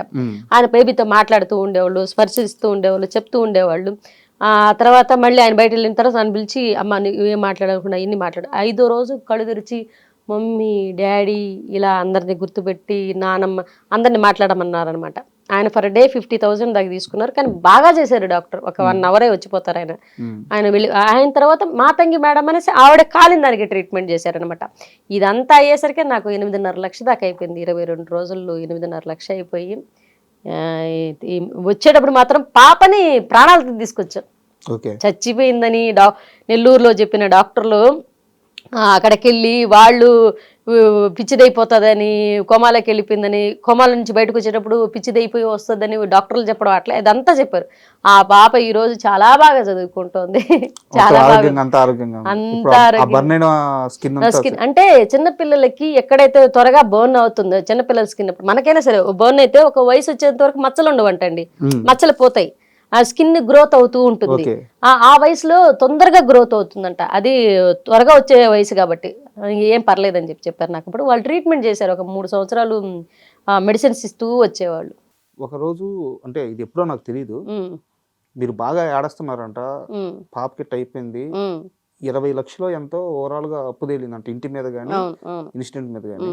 ఆఫ్టర్ కరోనా సుబ్బు గారు ఒక మాట అన్నారంట, నాకు మీ ఇద్దరు ముఖ్యము, చెప్పండి నాకు కూడా ఎమోషన్ వస్తుంది, ఆ ఇంటితో నేను పుట్టలేదు, ఈ డబ్బుతో నేను పుట్టలేదు, రేపు ఇంటిని అమ్మేస్తాను, 0 నుంచి నేను మళ్ళీ స్టార్ట్ అవుతాను, మీ ముగ్గురు నాకు ముఖ్యం అన్నారంట. అవును, ఎట్లా అంటే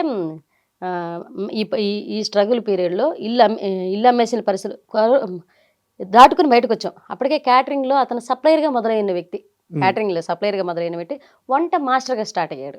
నేను మాస్టర్గా స్టార్ట్ అయ్యాను. రోజుకు ఒక 10,000 వస్తుంది, 20,000 వస్తుంది, లేకపోతే ఒక 5,000 వస్తుంది. వంట చేస్తే ఒక కార్యక్రమం చేస్తే ఇంత డబ్బులు వస్తాయమ్మా, సో నువ్వు కంగారు పడకు, మనం ఉన్నది సంపాదించుకుని ఆ ధైర్యంతో బతుకుతున్న వాళ్ళం. ఇండస్ట్రీలో చిన్న చిన్న అవకాశాలు ఏదో వస్తున్నాయి, అవి చేసుకుంటూ బతుకుతున్నాం. కానీ ఒకసారి ఇల్లు అమ్మేస్తే నేను అడిగింది ఏంటి, ఇప్పటిదాకా మనమంటూ ఇద్దరం బయటకు వచ్చిన తర్వాత కష్టపడి ఒక ఇల్లు కట్టుకున్నాం, అది నీ జ్ఞాపకార్థం, మన ఇద్దరి జ్ఞాపకార్థం. ఈ టైంలో ఇది అమ్మేస్తే తర్వాత 2 ఆడపిల్లకాయలు పుట్టారు. మనం ఏంటి ఇప్పుడు మా పేరెంట్స్ వీళ్ళందరి ముందు విలువ వచ్చిందా, ఇల్లు కట్టిన తర్వాత కొంచెం విలువ ఇచ్చారు అన్నమాట. అది కూడా లేకుండా పోగొట్టుకుంటే ఈ పాపను తీసుకెళ్ళి ఈ రెంట్ హౌస్లో ఎక్కడ మన వల్ల అవుతుందా, పర్లేదు కంటిన్యూ చేద్దామా. నేను బతుకున్నా, నేను సంపాదించి కట్టిన ఇల్లు, దాని మీద నమ్మకం ఉందా, నా మీద నమ్మకం ఉందా, నీ మీదే. మరి నేను బతుకున్నా కదరా, నేను బతుకున్నా, మీ ముగ్గురిని సాగడానికి నేనున్నా, నేను చచ్చిపోయిన రోజు నువ్వు ఏడవాలన్నారు. బస్సులో వెళ్తున్నాం, మా సీను అన్న వాళ్ళ ఫాదర్ ఫోన్ చేసి, కరోనా కూడా అయిపోయింది, ఇది కరోనా తర్వాత ఇల్లు వచ్చింది కాబట్టి మధ్యలో కరోనా కూడా అయిపోయింది, మీరు 2 సంవత్సరాలు 3 సంవత్సరాలు వడ్డీలు కట్టలే. ఉమ్, ఈ వడ్డీలు తీసుకున్న 10 లక్షలకి అసలు చక్ర వడ్డీతో సహా కలిపి 22 లక్షల పైనే అయిందని చెప్పారు. తీసుకున్న 10 లక్షలకి డబుల్ అయిపోయింది. ఉమ్, ఎక్కడి నుంచి ఆ డబుల్ అయిపోయింది అనగానే మేము అన్న వాళ్ళకి తెలిసి ఇల్లు కట్టున్నామని ఉమ్, ఆ అన్నకే చెప్పామన్నమాట. అన్న మా దగ్గర ఉన్నది ఇల్లే, ఆ ఇల్లు అమ్మేసి నీ చేతిలో పెట్టేస్తాం డబ్బు, కావాలంటే వచ్చి తీసుకో అన్న అంటే ఓకే అన్నారు. వాళ్ళ ఫాదర్ అంటే వాళ్ళ డబ్బులు కూడా అండి, వాళ్ళు కూడా మనం మనకు ఆర్థిక ఇబ్బందులు ఉన్నారు అవతల సర్దుకుపోవడానంటే నువ్వు చెప్పిన మాట మీద నిలబడినట్టే ఆ టైంలో. అంతే కదా, వాళ్ళ డబ్బులు ఎంత వాళ్ళ స్నేహమైనా అండి. అంతే. నేను ఆ సమయంలో బాధపడ్డాను, కానీ మా సుబ్బు గారు ఒక మాట అన్నారు, నీ స్నేహితుడే కదా, అసలు తీసుకోవచ్చు కదా, వడ్డీ మానేయచ్చు కదా. నేను ఒక మాట అన్నాను, అబద్ధం ఎందుకు చెప్పాలి, నేను ఆ మాట అంటే మా ఆయన ఏమన్నారు, కానీ నీకు అది ఆపద వచ్చిన రోజు నీ తల్లి కానీ నా తల్లిదండ్రులు కానీ ఎవరు రూపాయి చేతులు పెట్టలే, ఎవరు బయట నుంచి తీసుకొచ్చి ఇవ్వాల. వాళ్ళకి సర్కిల్ ఉంటుంది, ఉమ్, వాళ్ళు బట్టే వాళ్ళకి లేని సర్కిల్, నీకు లేని సర్కిల్, మీ అమ్మకి లేని సర్కిల్, నాకు ఒక సర్కిల్ ఏర్పడి నా ఫ్రెండ్ నేను ఏదో ఇస్తానని, పై డబ్బులు ఇస్తానన్నో చిల్లర డబ్బులు ఇస్తానన్నో ఆశపడి వాడు 2 లక్షలు తీసుకొచ్చి ఇచ్చాడు. అది దాకా మళ్ళీ ఇంకా చేతిలో పెట్టాడు. ఆ టైంకి అయితే చేతిలో డబ్బులు పెట్టారుగా. పెట్టాడు కదా. మరి నా మీద నమ్మకం, నేను ఏదో ఇస్తానని ఆశ వాళ్ళు ఉంది కదా. ఆ ఆశని బతికించాల్సిన అవసరం నాకు చాలా ఉంది. ఉమ్, నా ఫ్రెండ్ నన్ను ఈ మాట తప్పలేదని నేను నిరూపించుకోవాలి. నేను కట్టుకుంటా అన్నారు. ఉమ్, ఆ ఇల్లు అమ్మేసి ఆ డబ్బులు కట్టేశారు. అది కూడా అది ఎంత 17 లక్షలకి ఏమో పోయింది అంతే, అంతకు మించిపోలే. ఆడేమో 22 లక్షలు లేలుంది. ఎవరి మాట వినకుండా పెళ్లి చేసుకున్నారు. అంటే చాలా మందికి నెల్లూరు లాంటి ఒక టౌన్ నుంచి, ఒక జిల్లా నుంచి వస్తున్నప్పుడు ఈ ఇండస్ట్రీ మొహానికి రంగేసుకోవడం, దీన్ని కూడా చిన్నగా మాట్లాడతారు. చాలా వీటన్నిటికి తోడు కష్టపడి కట్టుకున్న ఇల్లు అమ్మేసుకున్నారు. చుట్టూ ఉన్న వాళ్ళు ఈ పిల్లకి కరెక్ట్గా కుదిరింది, కావాల్సినట్టు జరిగింది, ఇలా అవ్వాల్సిందే అని శాపనార్థాలు పెట్టిన వాళ్ళు, కుళ్ళుకున్న వాళ్ళు లేరా? తిట్టారు. ఎప్పుడు అంటే మా అమ్మేనండి, ఉమ్, నేను చెప్పిన మాట ఈ రోజుల్లో నాకు ఇష్టం లేకుండా పెళ్లి చేసుకున్నాం. ఆ తర్వాత ఆమెకి ఎదిగే కొద్దీ ఈ స్ట్రగుల్స్ అన్నీ అవతల వాళ్ళకి, మన పేరెంట్స్కి ఎప్పుడు ఈ స్ట్రగుల్స్ మనకేంటి, పడేవాడికి ఏంటంటే ఈ బాధలని తెలుసు, చూసేవాడికి ఇవి ఫెయిల్యూర్స్ అని తెలుసు. ఉమ్, పడేవాడికి ఇవి బాధలు, చూసేవాడికి మాత్రం ఇవి ఫెయిల్యూర్స్. ఈ బాధలు దాటితే రాబోయేది సక్సెస్. కానీ ఈ బాధలు ఉన్న పీరియడ్ అంతా ఫెయిల్యూర్ లెక్క చూసేవాడికి ఏం అర్థం అవుద్ది? అది ఫెయిల్యూర్ అని అర్థం అవుతుంది. ఇది ఫెయిల్యూర్ అని అర్థం, కానీ ఇది వాస్తవానికి అది ఫెయిల్యూర్ కాదు. ఈ బాధలే రాటు తెలుస్తున్నాయి సక్సెస్ కోసం. ఉమ్, ఎప్పుడు కూడా ఫెయిల్యూర్ని యాక్సెప్ట్ చేయనంత కాలం నువ్వు ఓడిపోనట్టే లెక్క. నాదేంటి నెక్స్ట్ ఏంటి అవును, ఇందులో పోయింది, నెక్స్ట్ ఇంకో పని చేసుకుంటాము, ఇంకో 10 రూపాయలు వస్తుంది అంటే ఇప్పుడు వాళ్ళకి నచ్చిన వ్యక్తిని చేసుకున్నంత మాత్రాన నేను సక్సెస్ అయిపోయినట్టేనా? అతనికి బాధలు రావా? రేపు ఇదే బిడ్డ అక్కడ బుట్టి కాలిపోయి ఉండదా? మా ఇద్దరి మధ్య గొడవలు రావా? ఒక పర్సనే చేంజ్ అయ్యారు, అతని ఆర్థిక పరిస్థితులు బాగుండి ఉంటాయి, రేపు అతనికి యాక్సిడెంట్ జరగదా, నాకు యాక్సిడెంట్, బాధలు చెప్పేమన్నా వస్తాయా అండి? లేకపోతే నాకు డబ్బున్నోడికి రాను అని ఏమైనా రాసిపెట్టి ఎవరి చేతిలో ఉంటాయి? అంటే మీ పర్సనల్ లైఫ్ గురించి ఇంత డిస్కషన్ నేను ఎందుకు పెట్టాల్సి వచ్చిందంటే, నెల్లూరు నీరజ నవ్విసద్ది, కామెడీ చేస్తుంది, ఈ యాంగిల్లో కూడా కేవలం కామెడీ చేస్తుంది అని చెప్పి ఒక చిన్న చూపు ఉంది. లేదు, ఒకసారి కామెడీ అనే కాదు, నేను ఈ మధ్య అది చెరిపేయాలనే కమిటీ కుర్రాళ్ళని సినిమా చేసి చాలా మంచి క్యారెక్టర్ చేశాను. క్యారెక్టర్ ఆర్టిస్ట్ గా షిఫ్ట్ అయ్యాను కామెడీ ఎందుకు. సో అక్కడ సక్సెస్ అయ్యారు. బట్ నీరజ అంటే మీరు అనుకునే అతి సామాన్యమైన చిన్న స్థాయి కమెడియన్ కాదు. లైఫ్లో చాలా కష్టాలు దాటి, చాలా ఇబ్బందులు దాటి గట్టిగా నిలబడ్డ ఉమెన్, స్ట్రాంగ్ ఉమెన్ కూడా ఒకసారి సూసైడ్ అటెంప్ట్ కూడా చేశానండి నేను లైఫ్ లో. ఎందుకు అంటే మా సుబ్బు గారికి నాకు ఒకనొక స్ట్రగుల్ పీరియడ్ లో బాగా గొడవలు వచ్చేసాయి. ఆ పీరియడ్ లో బాగా గొడవలు వచ్చాయి. ఆ టైంలో మా వారు కొంచెం అంటే ఆక్వర్డ్గా బిహేవ్ చేశాడు అనమాట. నేను అది తీసుకోలేకపోయాను. అంటే వెళ్తే ఉంటే ఉండు అంటే అతని మీద వచ్చి ఇబ్బందులు పడుతున్నాయి.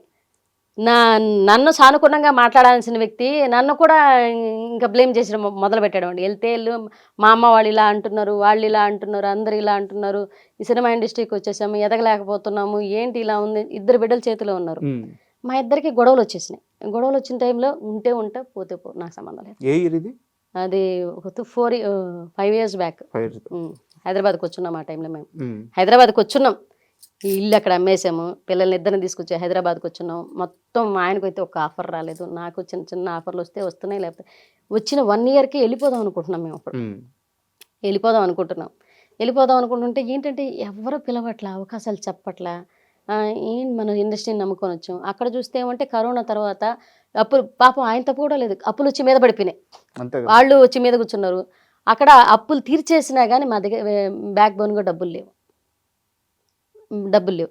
మా అమ్మ వాళ్ళు అవమానిస్తున్నారు. ఇంకా బిడ్డలు ఏడ బతకలేనోళ్ళు హైదరాబాద్కి పోయి బతకతారా?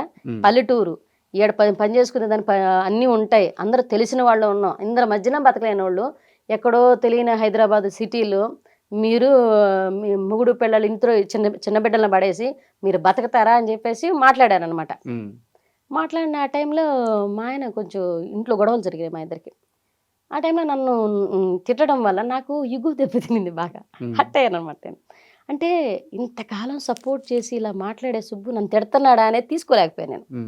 అది తీసుకోలేక ఆ మనస్తత్వంతో సూసైడ్ అటెంప్ట్ చేసుకున్నాను. అంటే ఎలా చేశారు, ఏం చేశారు? నాకు హైపోథైరాయిడ్ ఉంది. బేబీని కన్న తర్వాత నాకు హైపోథైరాయిడ్, సెకండ్ బేబీని కన్న తర్వాత హైపోథైరాయిడ్ అటాక్ అయింది నాకు. ఆ ట్యాబ్లెట్లు ఉన్నాయి, ఒక 70 మాత్రలు ఉన్నాయి, ఎత్తి వేసేసుకున్నాను. అలా హాస్పిటల్ తీసుకెళ్ళారా? వితిన్ సెకండ్స్లో ఎత్తి వేసేసుకుని కామ కూర్చున్నాను. మా అమ్మ వచ్చున్నారు అప్పుడు, మా అమ్మ కూడా తెలియదు ఈ గొడవలు జరిగేటప్పుడు. మా అమ్మ వచ్చున్నారు, మా అమ్మ వచ్చి మా ఇద్దరి మధ్య గొడవలు జరిగేటప్పుడు మా అమ్మ వచ్చింది ఇంటికి వచ్చింది. ఆవిడేమంటే ఏంది మీరు 24 గంటలు గొడవలు వేసుకుంటున్నారని. మా ఆయన ఏదనంటే నాకేమండి, మా ఆయన నన్ను అంటున్నాడే, మా సుబ్బు నన్ను అన్నాడే, తీసుకోలేకపోతున్నాను. తను నన్ను ఓదార్చట్లా. ఎప్పుడు జరిగేది ఏంటి, ఏదన్నా అన్నా కానీ ఓదారిస్తాడు, పుజ్జగిస్తాడు, వెళ్ళిపోతాడు. అది జరగట్లే.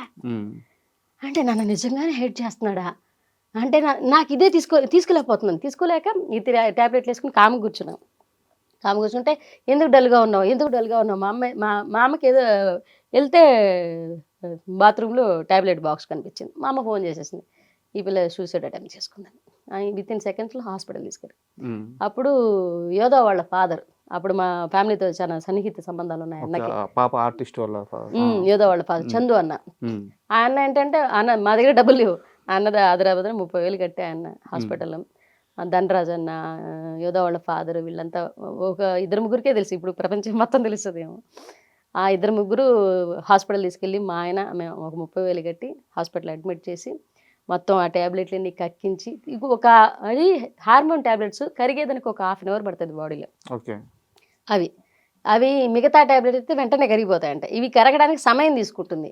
ఒక 1/2 అవర్ తర్వాత మాత్రం మొత్తం కళ్ళల్లోంచి ముక్కులోంచి ఎక్కడ పడితే అక్కడ హార్మోన్ ట్యాబ్లెట్ కాబట్టి మొత్తం పేగులు పేలడం లాంటివి, బ్లడ్ బయటికి రావడం లాంటివి జరుగుతాయంట. అవి జరగక ముందే 10 నిమిషాలే హాస్పిటల్ తీసుకెళ్ళడం, మొత్తం క్లీన్ చేయడం, అదంతా జరిగిందనమాట. నడిచింది అదొక సమయం, బ్యాడ్ టైం అది. సో ఈ రోజు ఇప్పుడు ఒక సక్సెస్ పాత్రలో ఉన్నారు. ఆ రోజు ఆ డిసిషన్ తీసుకొని ఒక ఆ డిసిషన్ వల్ల ఏమన్నా అయి ఉంటే ఈరోజు సక్సెస్ని చూసేవాళ్ళం కదా. అంటే మనం మనం ఏదన్నా వచ్చినప్పుడు ఎదుర్కోలేకపోవడం,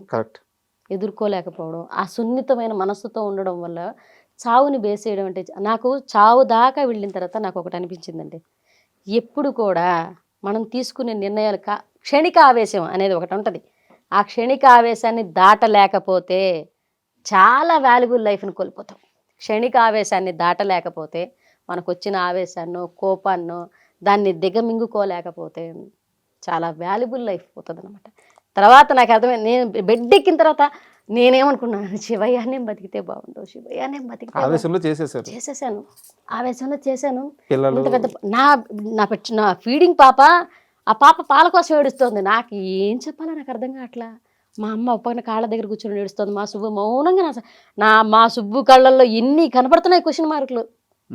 ఏం చేస్తే ఇంత పెద్ద నిర్ణయం, ఎందుకు ఇంత పెద్ద పనిష్మెంట్ నా దగ్గర బెడ్ దగ్గరికి వచ్చి నా తల ముట్టుకొని ఇంత పెద్ద పనిష్మెంటా అని అన్నాడు. నాకు అసలు నా మాటకి నా కళ్ళలో టక్ పడిపోయినాయి. ఇంత పెద్ద పనిష్మెంట్ అని అన్నాడు అంటే కరెక్టే కదా, ఇంత పెద్ద పనిష్మెంట్ ఎందుకు నీ సుబ్బుకి నన్ను అడిగాడు. అంటే అరే నేను తప్పు చేశాను, నేను బతకాలి అనుకుంటూనే ఉన్నాను. ఇట్లా బతికి ఆ 1.5 డే మాత్రం ఒక రకమైన, అంటే లేస్తే కూర్చుంటే లోపల నుంచి సెగొస్తుంది, కడుపులంతా పేగులంతా పొక్కిపోతున్న ఫీల్, చెవుల్లోంచి వేడిగా వచ్చేయడం, కళ్ళల్లోంచి నీళ్ళు గారిపోవడం. అప్పుడు ఎవరికి తెలియదు, ఎవరికి చెప్పుకోలేదనమాట. నేను ఈ ఆర్థిక ఇబ్బందులు, డబ్బులు మాకప్పుడు అంత గొడవలు రాకపోవడం అంటే 5 రూపాయలు కూడా దొరకని పరిస్థితులు అండి. కరోనా తర్వాత డబ్బులు లేవు, డబ్బులు దొరకట్లేదు. ఈ పరిస్థితుల్లో హైదరాబాద్లో ఉన్నాము, ఎవరిని అడగలేకపోతాం. మాకు బాగా మొహమాటం, తెలియకుండా గొడవలు. తిండికి లేకపోయిన పరిస్థితులు కూడా మేము ఎవరిని అడగలేని పరిస్థితి. ఎవరిని అడగలేకపోతున్నాం, డబ్బులు ఏం అడుగుతాము? మా దగ్గర డబ్బులు లేవంటే ఎవడు సహాయం చేస్తాడో చేయడో చూస్తాడేమో, మమ్మల్ని అవమానిస్తారేమో, ఈ మొహమాటంతో ఎవరిని చేజాపి అడగలేక అప్పులు కట్టేసి వచ్చి మళ్ళీ ఇంకో అప్పు చేయడానికి ధైర్యం చాలక ఈ టైంలో తను నేను నువ్వు సంపాదించట్లేదు, నువ్వు పోతలేదు, మనకెందుకు ఇక్కడ, మనకొద్దు, ఇది ఈ రచ్చ పడుతూ ఉంది. ఈ టైంలో ఈ స్థాయికి వెళ్ళిపోయింది.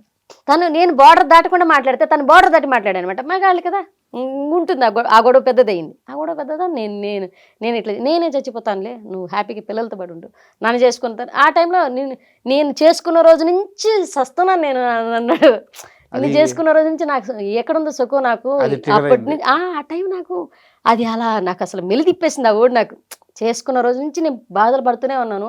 నేనే రోజు సుఖపడ్డాను, నువ్వేనా? నేనే రోజు సుఖపడ్డాను. ఈ ఆర్థిక ఇబ్బందులని అవన్నీ నాకేమన్నా మీరు ఏమైనా కట్నాలు ఇచ్చారా, కానుకలు ఇచ్చారా, పడింది ఆ టైంలో. అవన్నీ తీసుకోలేకపోయాను నేను. మరి ఎందుకు ఇష్టపడింది పెళ్లి చేసుకున్నావు ఆ టైంలో? మరి నన్ను పెళ్లి నీకు డబ్బు ఉన్న అమ్మాయిని తీసుకొచ్చి చేసుకోవచ్చు కదా, నేను కూడా వేసుకున్నా. ఇంకా వస్తుంటాయి అలా వెళ్ళిపోయింది. అంటే నెల్లూరు నేర్జాత ఇంటర్వ్యూ అంటే ఎవరైనా ఏం ఎక్స్పెక్ట్ చేస్తారంటే కామెడీ ఎక్స్పెక్ట్ చేస్తారు, సరదాగా నవ్వుకుందాం అని చెప్పి ఇంటర్వ్యూ ఓపెన్ చేస్తారు. తెలియకుండా నవ్వించి నా వెనకాల ఇంత ఉందని తెలుసుకుంటారు. తెలియకుండా చాలా ఎమోషనల్గా వెళ్ళిపోయింది ఇంటర్వ్యూ. మనం చిన్న పాజ్ ఇచ్చి సరే ఒక్కసారి మనం నెల్లూరు నేర్జా ఆ కొటక్ మహేంద్ర ఫ్రాంక్ కాలు ఇండస్ట్రీలో ఒక స్టార్ నటుడు, స్టార్ రైటరు 70 సార్లు విన్నారంట. అవును, ఎవరైనా తనిఖీలో భరణీశారు. మాకు కరోనా టైంలో శేషు జబర్దస్త్ శేషు ఉన్నారు, అన్న ఫోన్ చేశారు. మేము అది కరోనా టైంలో మేమిద్దరం ఖాళీగా కూర్చొని అన్న ఒక కామెడీగా సరదాగా అనుకుంటున్నాం, స్క్రిప్ట్ కూడా రాసుకోలేదు అది. తను నా మాటల మధ్య నడుస్తుంది. అది నడుస్తూ నేను ఒక ఫ్రాంక్ కాల్ చేస్తానే, నువ్వు ఒక మాట్లాడుకుందాం, మనం ఒక జనరల్గా ఒక వినడానికి ఒక ఆడియో చేసుకుందాం అనేది ఒకటి వచ్చిందనమాట. సరే ఏం చేద్దాం, నేను బ్యాంక్ కాల్ చేసినట్టు, ఎందుకు ఆ రోజు ఏదో టీవీలో చూసాం, దీన్ని ఫన్నీగా చేస్తే ఎలా ఉంటుంది ఒక ఆలోచనతోటే తన రైటింగ్ ఏమో అనుకోలేదు. అక్కడ ఆ కన్వర్జేషన్ జరుపుకున్నాం ఒక 10 నిమిషాలు, ఇలా మాట్లాడుకుందామని. తను వెళ్ళి మాట్లాడిన దానికి నేను బయట అవును, నేను ఇంట్లో ఉన్నా, తన ఇంటి వాకిటి బయట ఉన్నారు. అంతే గ్యాప్లోనే మాట్లాడుకున్నాం. ఫోన్ చేసి నేను కొటక్ మహేంద్ర నుంచి మాట్లాడుతున్నానండి, ఎవరే మాట్లాడేదని చెప్పి మీ ఇద్దరు మాట్లాడుకున్నాం. ఎవరే మాట్లాడేదా, ఇది మహేంద్ర వెంకటరమో మహేంద్ర గడి కొట్టినారట మే అనేసి చేసామన్నమాట. పవన్ కార్డు నా కార్డు ఎందుకు ఉంటుంది, పాన్ కార్డు అని అడుగుతారు సుబ్బు. పాన్ కార్డు కావాలని అంటే పవన్ కార్డు నా కార్డు ఎందుకు ఉంటుంది, పవన్ కార్డే ఉంటుంది అని చెప్తానమాట. నాన్స్ ఇంకంతా అది చేసినప్పుడు 70 సార్లు శేషు అన్న ఫోన్ చేశారు. ఇది అయిపోయి మేము సునీయ గారికి పంపించామన్నమాట ఈ ఆడియోని. డైరెక్టర్ సునీయ గారు పంపించి, మేడం ఇది ఎలా ఉంది అని అడిగా. మాకు విన్న తర్వాత మేము రికార్డ్ చేసుకుని విన్న తర్వాత బాగా అనిపించింది. మేము ఫస్ట్ ఏదైనా ఉన్నా సరే ఆవిడకి పంపించామన్నమాట, మేడం ఎలా ఉందని. ఆవిడ మామూలుగా నవ్వలేదు. ఆవిడ జస్ట్ డైరెక్టర్ గ్రూప్లో ఫార్వర్డ్ చేశారంట. అది అక్కడి నుంచి వెళ్ళింది. మాకు అప్పుడు యూట్యూబ్ ఛానల్ లేదు, అందులో పెట్టాలన్న ఇది తెలియదు, ఏం తెలియదు. జస్ట్ ఒక ఫోన్ కన్వర్జేషన్ మా మేడంకి పంపించాం, ఆవిడ బయటకు పంపించింది దాన్ని ఇంకా యూట్యూబ్లోకి లాగారు, అక్కడ లాగారు, ఇక్కడ లాగారు, రకరకాలుగా వాడారు దాన్ని. భయంకరమైన మీమ్స్ అయింది అది. అది ఒక 1 ఇయర్ తర్వాత కరోనా అయిపోయింది, ఇంకా లాక్డౌన్స్ అంతా ఎత్తేసారు. అప్పుడు శేషు అన్న ఫోన్ చేసి, అరే మీకు ఒక సర్ప్రైజ్ రా, మీరు ఆడియో కాల్ ఒకటి చేశారు. షేకింగ్ శేషు గారు ఫోన్ చేసి, అరే మీకు ఒక సర్ప్రైజ్ రా అన్న. ఏంట్రా సర్ప్రైజ్ అన్న, చెప్పండి అన్న అంటే, మీరు మొగుడు పిల్లలిద్దరూ నేను ఒక లొకేషన్ పంపిస్తాను, డబ్బింగ్ స్టూడియో, అక్కడికి వచ్చేసేయండి అన్న. ఇక్కడ గణపతి కాంప్లెక్స్ దగ్గర. సరే మీ ఇద్దరం ఎట్లున్నా అట్లా వెళ్ళిపోయి నిల్చోను. లోపల నుంచి ఒక పెద్ద వ్యక్తి వస్తున్నారు బయట అంటే, తనిఖీల భరణి గారు. ఫస్ట్ టైం లైవ్లో ఆయన చూడడం, నేను అప్పటిదాకా ఆయన చూడడం కూడా లే. సార్ బయటకు రాగానే కాళ్ళకి నమస్కారం చేసుకుని, సార్ అంటే ఎవరు అని అన్నారు ఆయన. ఈ అన్న ఎందుకు తీసుకొచ్చాడో తెలియదు, మాకు అసలు విషయం తెలియదు, ఆయనకే తెలియదు. శేషు గారు అంటే, చెప్పరా అన్నాడు శేషు అన్నని తనిఖీల భరణి గారు. ఎవర్రా చెప్పరా బాబు అంటే, సరే సార్ మీరు 70 సార్లు విన్నా, కారులో వచ్చేటప్పుడు చెప్పారు కదా, కారులో ఈ అన్నతో చెప్పారంట.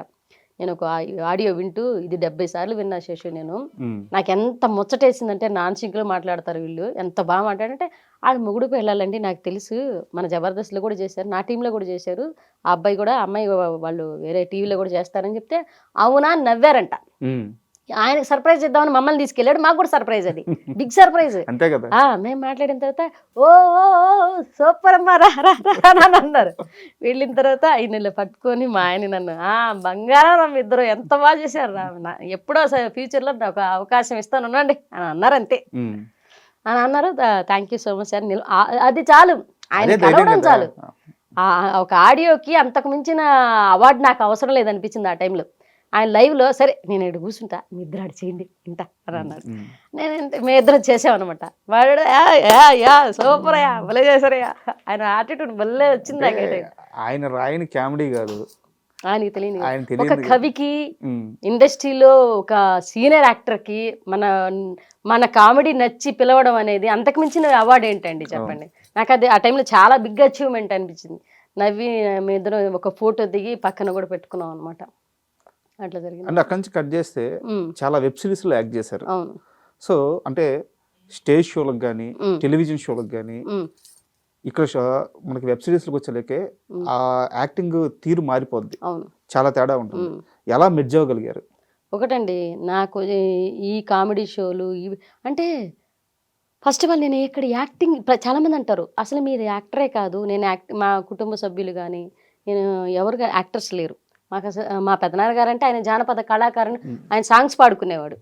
కానీ ఏ ఇండస్ట్రీకి సంబంధం లేకుండా వచ్చి యాక్టింగ్ ఎక్కడా నేర్చుకోకుండా జనాల్ని మెప్పించడం, అందులో కమెడీనిగా స్టార్ట్ అవ్వడం, అన్ని నవరసాలు అన్నీ చేయగలడం ఒక ఎత్తు అయితే, కామెడీ చేయడం అనేది పూర్తి కామెడీ చేసేవాళ్ళు మిగతా ఏ క్యారెక్టర్ అయినా చేయగలరండి.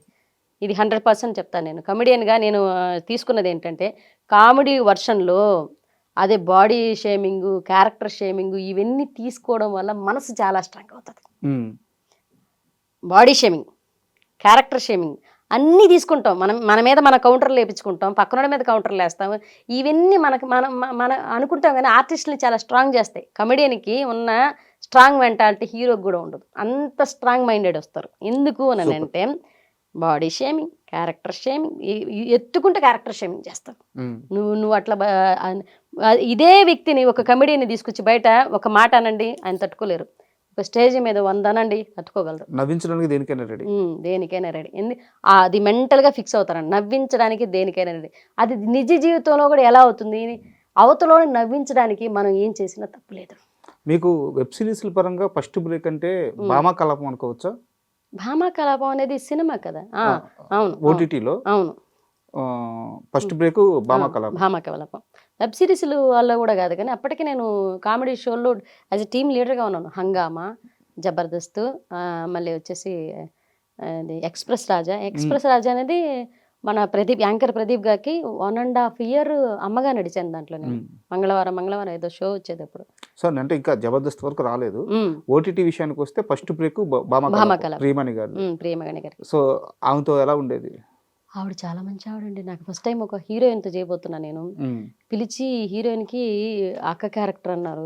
అంటే ఆవిడ అక్కని పిలుస్తారు నన్ను. మీరు ఇంటి ఓనరు అన్నీ మీ పమ్మి సాయి గారు అనేసి ఆయన హస్బెండ్ క్యారెక్టర్. నాకు అటు చెప్తే నాకు టెన్షన్ వచ్చింది ఫస్ట్.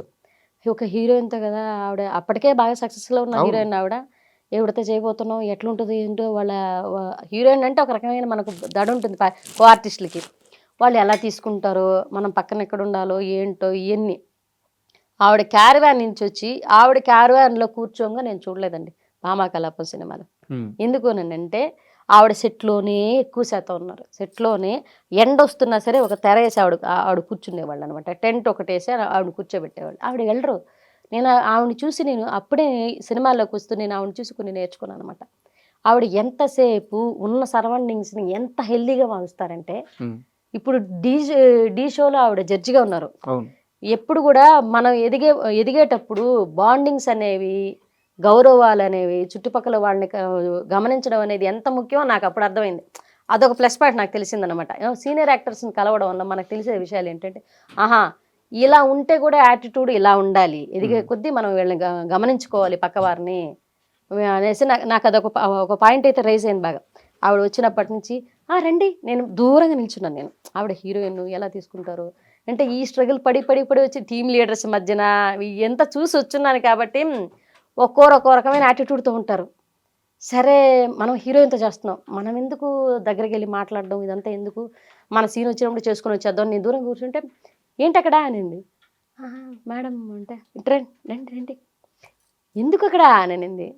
లేదు జస్ట్ అక్కడికి, నా దగ్గర కూర్చోవద్దా అనింది. అయ్యో అలా ఏం లేదు మేడం అంటే, మరి ఎందుకు దా కూర్చోండి, పేరేంటి అనింది. నీరజ అంటే, నీరజ గారు గారనే మాట్లాడింది. నీరజ గారు కూర్చోండి, ఏం చేసేవారు ఇంతకుముందు అంటే, షోలు చేశారు మేడం అంటే, ఓ సూపర్ సూపర్, మా పిల్లలు పెళ్ళయిందా, పిల్లలు ఫోటో చూపిస్తే చూస్తున్నారు, హస్బెండ్ ఏం చేస్తారని అడుగుతారు. కన్వర్సేషన్ ఆవిడే జరిపారనమాట.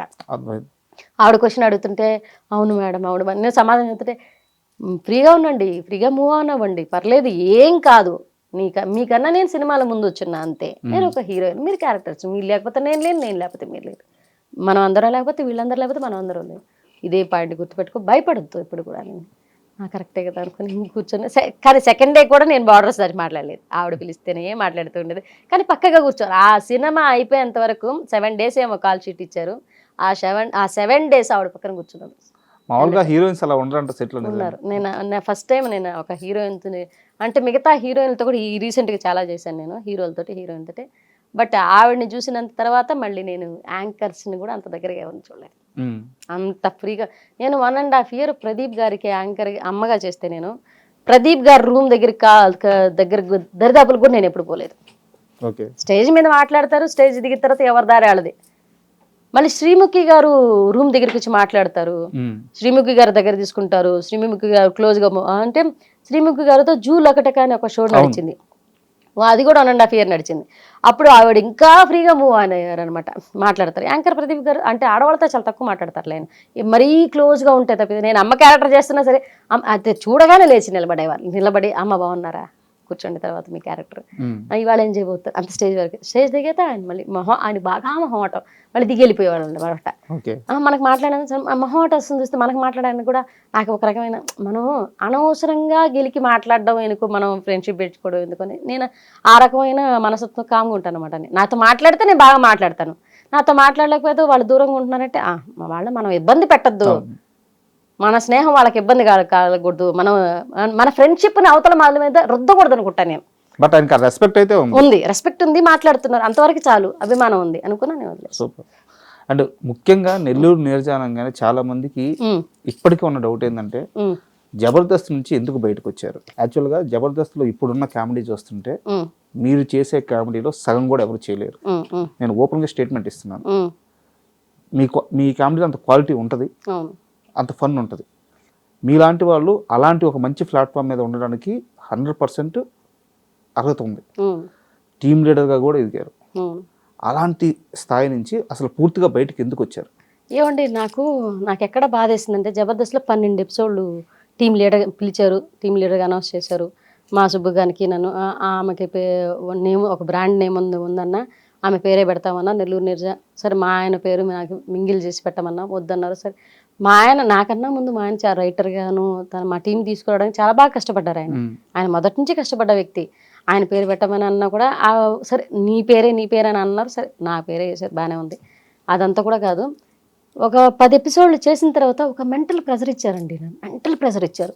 ఎట్లా అంటే, ఇప్పుడున్న కొత్తదనం కావాలి, మీ రైటింగ్లో ఇది మనం హెల్దీ కామెడీ చేసేసరికి ఉంటుంది, బూత్ కామెడీ కొంచెమన్నా ఉంటుంది, అది లేకుండా జనాలు చూడరు. ఈ రోజుల్లో అంత అప్డేట్ అయ్యారనమాట. కామెడీ అంటే బూత్ అన్న సెన్స్లో వెళ్ళిపోతున్నారు ఇప్పుడు ఏంటి, కామెడీ అంటే బూత్. చందేల గారు పక్కన పెడితే, ప్రసాద్ బెహరా, వీళ్ళందరూ ఇచ్చేదే. మా సుబ్బు గారు కూడా చాలా హెల్తీ రైటింగ్ రాస్తారు, కానీ ఆయన్ని కూడా మెల్ట్ చేసి బూత్ రాపిస్తారనమాట కొన్ని షోలు. అలా కూడా రాయించారు, జూలకటగా రాయించారు, అట్లనే జబర్దస్త్ కూడా రాయించారు అట్లాగే. కానీ ఇంకా మోర్గా కావాలి, ఇంకా మోర్గా కావాలి, ఇంకా మోర్గా కావాలి, మీరు ఇవ్వలేకపోతున్నారు అనేది కొన్ని మాటలు అన్నారన్నమాట డైరెక్టర్స్ అన్ని టీం కొంతమంది అన్నారు. మీరు ఇవ్వలేకపోతున్నారు, ఇంకా చేయాలి, ఇంకా చేయాలి, ఇంకా చేయాలంటే, ఓహో మనం చేసేది ఏదో వీళ్ళకి సరిపోవట్లే. మేము అప్పటికి ఒక షో దగ్గర జబర్దస్త్లో వచ్చేసరికి ఏంటంటే, జబర్దస్త్లో లాక్ అయిన తర్వాత మిగతా షోలకి వెళ్ళటానికి ఉండదు. సీరియల్కి వెళ్ళటానికి ఉండదు, వెబ్ సిరీస్కి వెళ్ళడానికి. ఎందుకంటే నెలలో ఒక 4 రోజులు 5 రోజులే కదా అంటారు. షూట్ 5 రోజులు 4 రోజులేనండి నెలకి.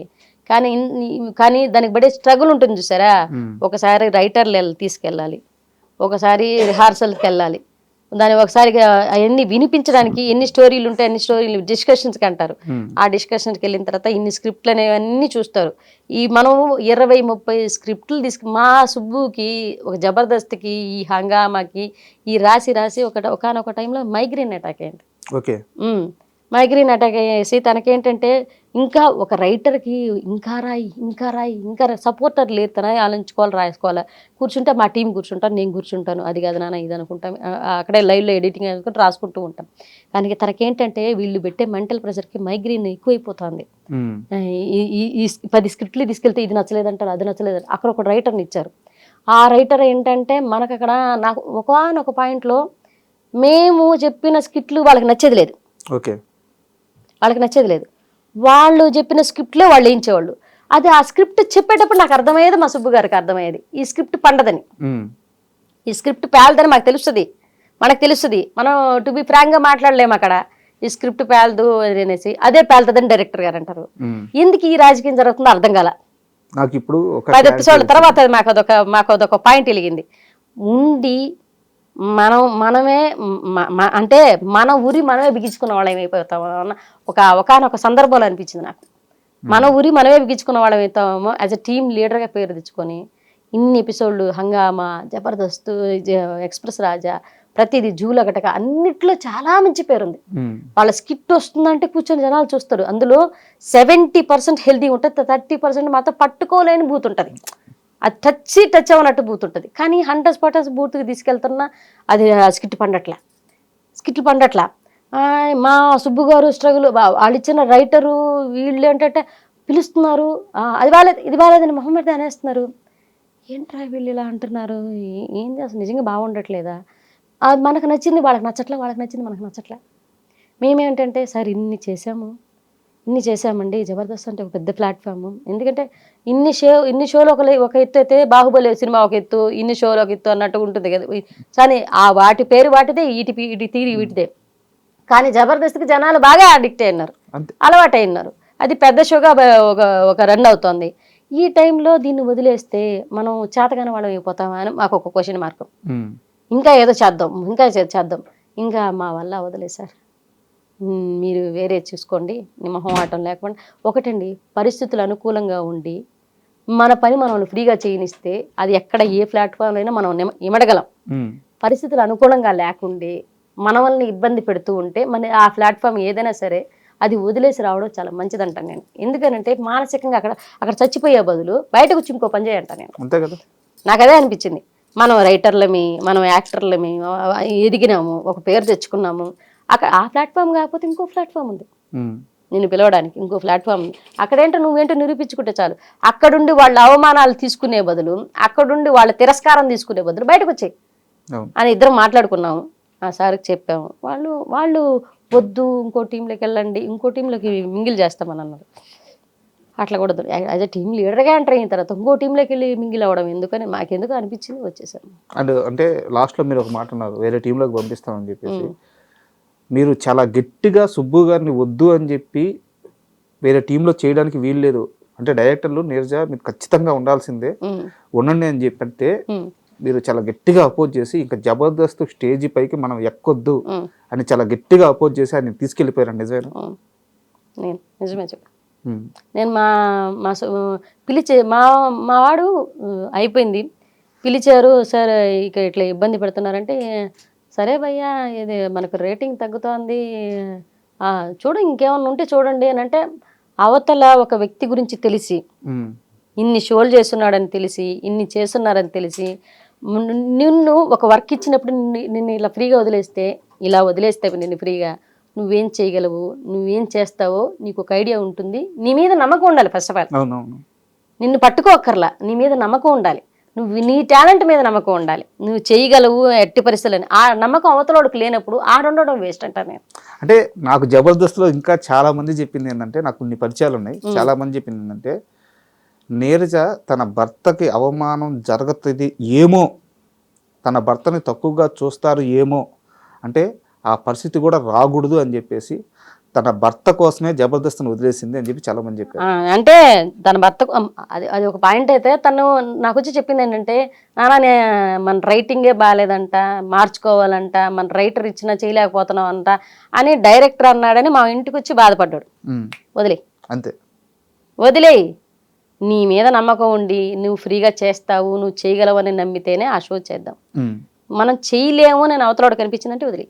అండ్ జబర్దస్త్లో ఒక టీం లీడర్తో చాలా ఇబ్బంది పడ్డారట, ఎవరైనా చెప్పండి. అంటే కొంతమంది ఏంటంటే మేము వస్తున్నాం అన్నది వాళ్ళు స్వాగతించలేకపోయారు ఏమో కానీ, మా పేర్లు ఎందుకులేని మాతో సరిగా కూడా మాట్లాడలేదు అనమాట. అంటే చాలా సంవత్సరాలు అయిపోయింది, ఇప్పుడు చెప్తే కొంచెం క్లారిటీ. పర్లేదు కానండి. ఒకనొక సందర్భంలో అయితే జబర్దస్త్ కన్నా ముందు ఎట్లా జబర్దస్త్ వచ్చింది, జబర్దస్త్ కన్నా ముందు అవకాశాలు రానప్పుడు మా ఆయన గెటప్ సీను అన్నకి మా ఇద్దరు ఫోటో పెట్టి, అన్న ఏదైనా మన టీంలో ఉంటే చూడమనో లేకపోతే జబర్దస్త్లో అవకాశం ఇవ్వమని అంటే అన్న రిప్లై ఇవ్వలేదు కదంట కదా, బ్లాక్ చేశారంట గెటప్ సీను అన్న. నాకు అది స్క్రీన్ షాట్ పంపించాడు మా సుబ్బు. అవునా నాన్న వదిలేసేలేనా, వాళ్ళు పట్టించుకుంటే ఓకే, అప్పటికి మాకు హంగామా నడుస్తుంది, హంగామా అయిపోయింది అనుకుంటా, హంగామా అయిపోయింది. ఆ తర్వాత అవకాశం కోసం అనేసి సీను అన్న, నేను నీరజ సుబ్రహ్మణ్యం అన్న, ఆయన నీరజ సుబ్రహ్మణ్యం మాట్లాడతారు, నీరజ సుబ్రహ్మణ్యం అన్న ఎక్కడన్నా అవకాశం ఉంటే చూడండి అన్న, ఏదన్నా ఉంటే చెప్పండి అన్న అని అంటే ఆయన పట్టించుకోలేదు. అంటే ఇతను జస్ట్ ఎత్తుకోవడం, కాల్ చేయడు, ఎవరికి మెసేజ్ చేస్తాడు. ఆ మెసేజ్కి పలానా బాగున్నారా సుబ్బు అని రిప్లై ఇస్తేనే ఫర్దర్గా కాల్కి వెళ్తాడు, లేదంటే వెళ్ళడు. అట్లా కూడా ఇప్పటికీ ఎవరికి చేయలేదు. ఫస్ట్ టైం గెటప్ సీను అని అడగడం జరిగింది, అన్న బ్లాక్ చేయడం జరిగింది. మీరిద్దరు అప్పటికే బాగా ఫేమస్ కదా, అంటే జీటీవీలో క్లబ్ చేశారు, హంగామా చేశారు, జూలగటగా చేసాము, అప్పుడు బాగా ఫేమస్ అయినా. ఇంకొకటి ఏంటంటే నాన్న, జబర్దస్త్ కన్నా ముందు నానక రామగూడలో షూటింగ్ జరిగేది ఒకప్పుడు జబర్దస్త్. అప్పుడు మా ఆయన చంద్రాన్న టీంలో చేసేవాళ్ళు. అండ్ మమ్మల్ని బాగా అవాయిడ్ చేసి అవమానించిందంటే చంద్రాన్న అన్న, మా ఆయన అవమానించాడు. నేను అది తీసుకోలేకపోయాను. చంద్రాన్న ఒకసారి నాకు కంటికి కనిపించినా కూడా నేను పలకరించలేదు. ఏంటంటే మా ఆయన క్యాటరింగ్ బిజినెస్ ఉంది. ఒక 5 ఎపిసోడ్లు మా ఆయన చంద్రాన్న టీంలో జరిగినాయి. అప్పుడు అదిరింది షో కూడా నడుస్తుంది అనమాట జీ తెలుగులో. నేను అప్పుడు ఆర్పీ టీంలో అదిరింది షోలో చేస్తున్నాను, మా ఆయన జబర్దస్త్లో చేస్తున్నారు, చంద్రాన్న దాంట్లో చేస్తున్నారు. చంద్రాన్న దాంట్లో చేసేటప్పుడు 5 ఎపిసోడ్లు నడిచాయి. 6వ ఎపిసోడ్కి కంటిన్యూటీ ఎపిసోడ్ అది సుబ్బు కావాలని అంటే సుబ్బు క్యాటరింగ్ నడుస్తుంది, పెళ్లి వంట జరుగుతుంది నెల్లూరులో. అక్కడ ఎట్టి పరిస్థితుల్లో అది ఒక దాదాపు 2 లక్షల వ్యాపారం. అది మనకు మిగిలితే ఒక 50,000 దాకా మిగులుతొచ్చు, లేకపోతే ఒక 30,000 40,000 ఒక అమౌంట్ అయితే మిగులుద్ది. ఆ 2 రోజులకి మిగులుద్ది. అది పెద్ద వ్యాపారం.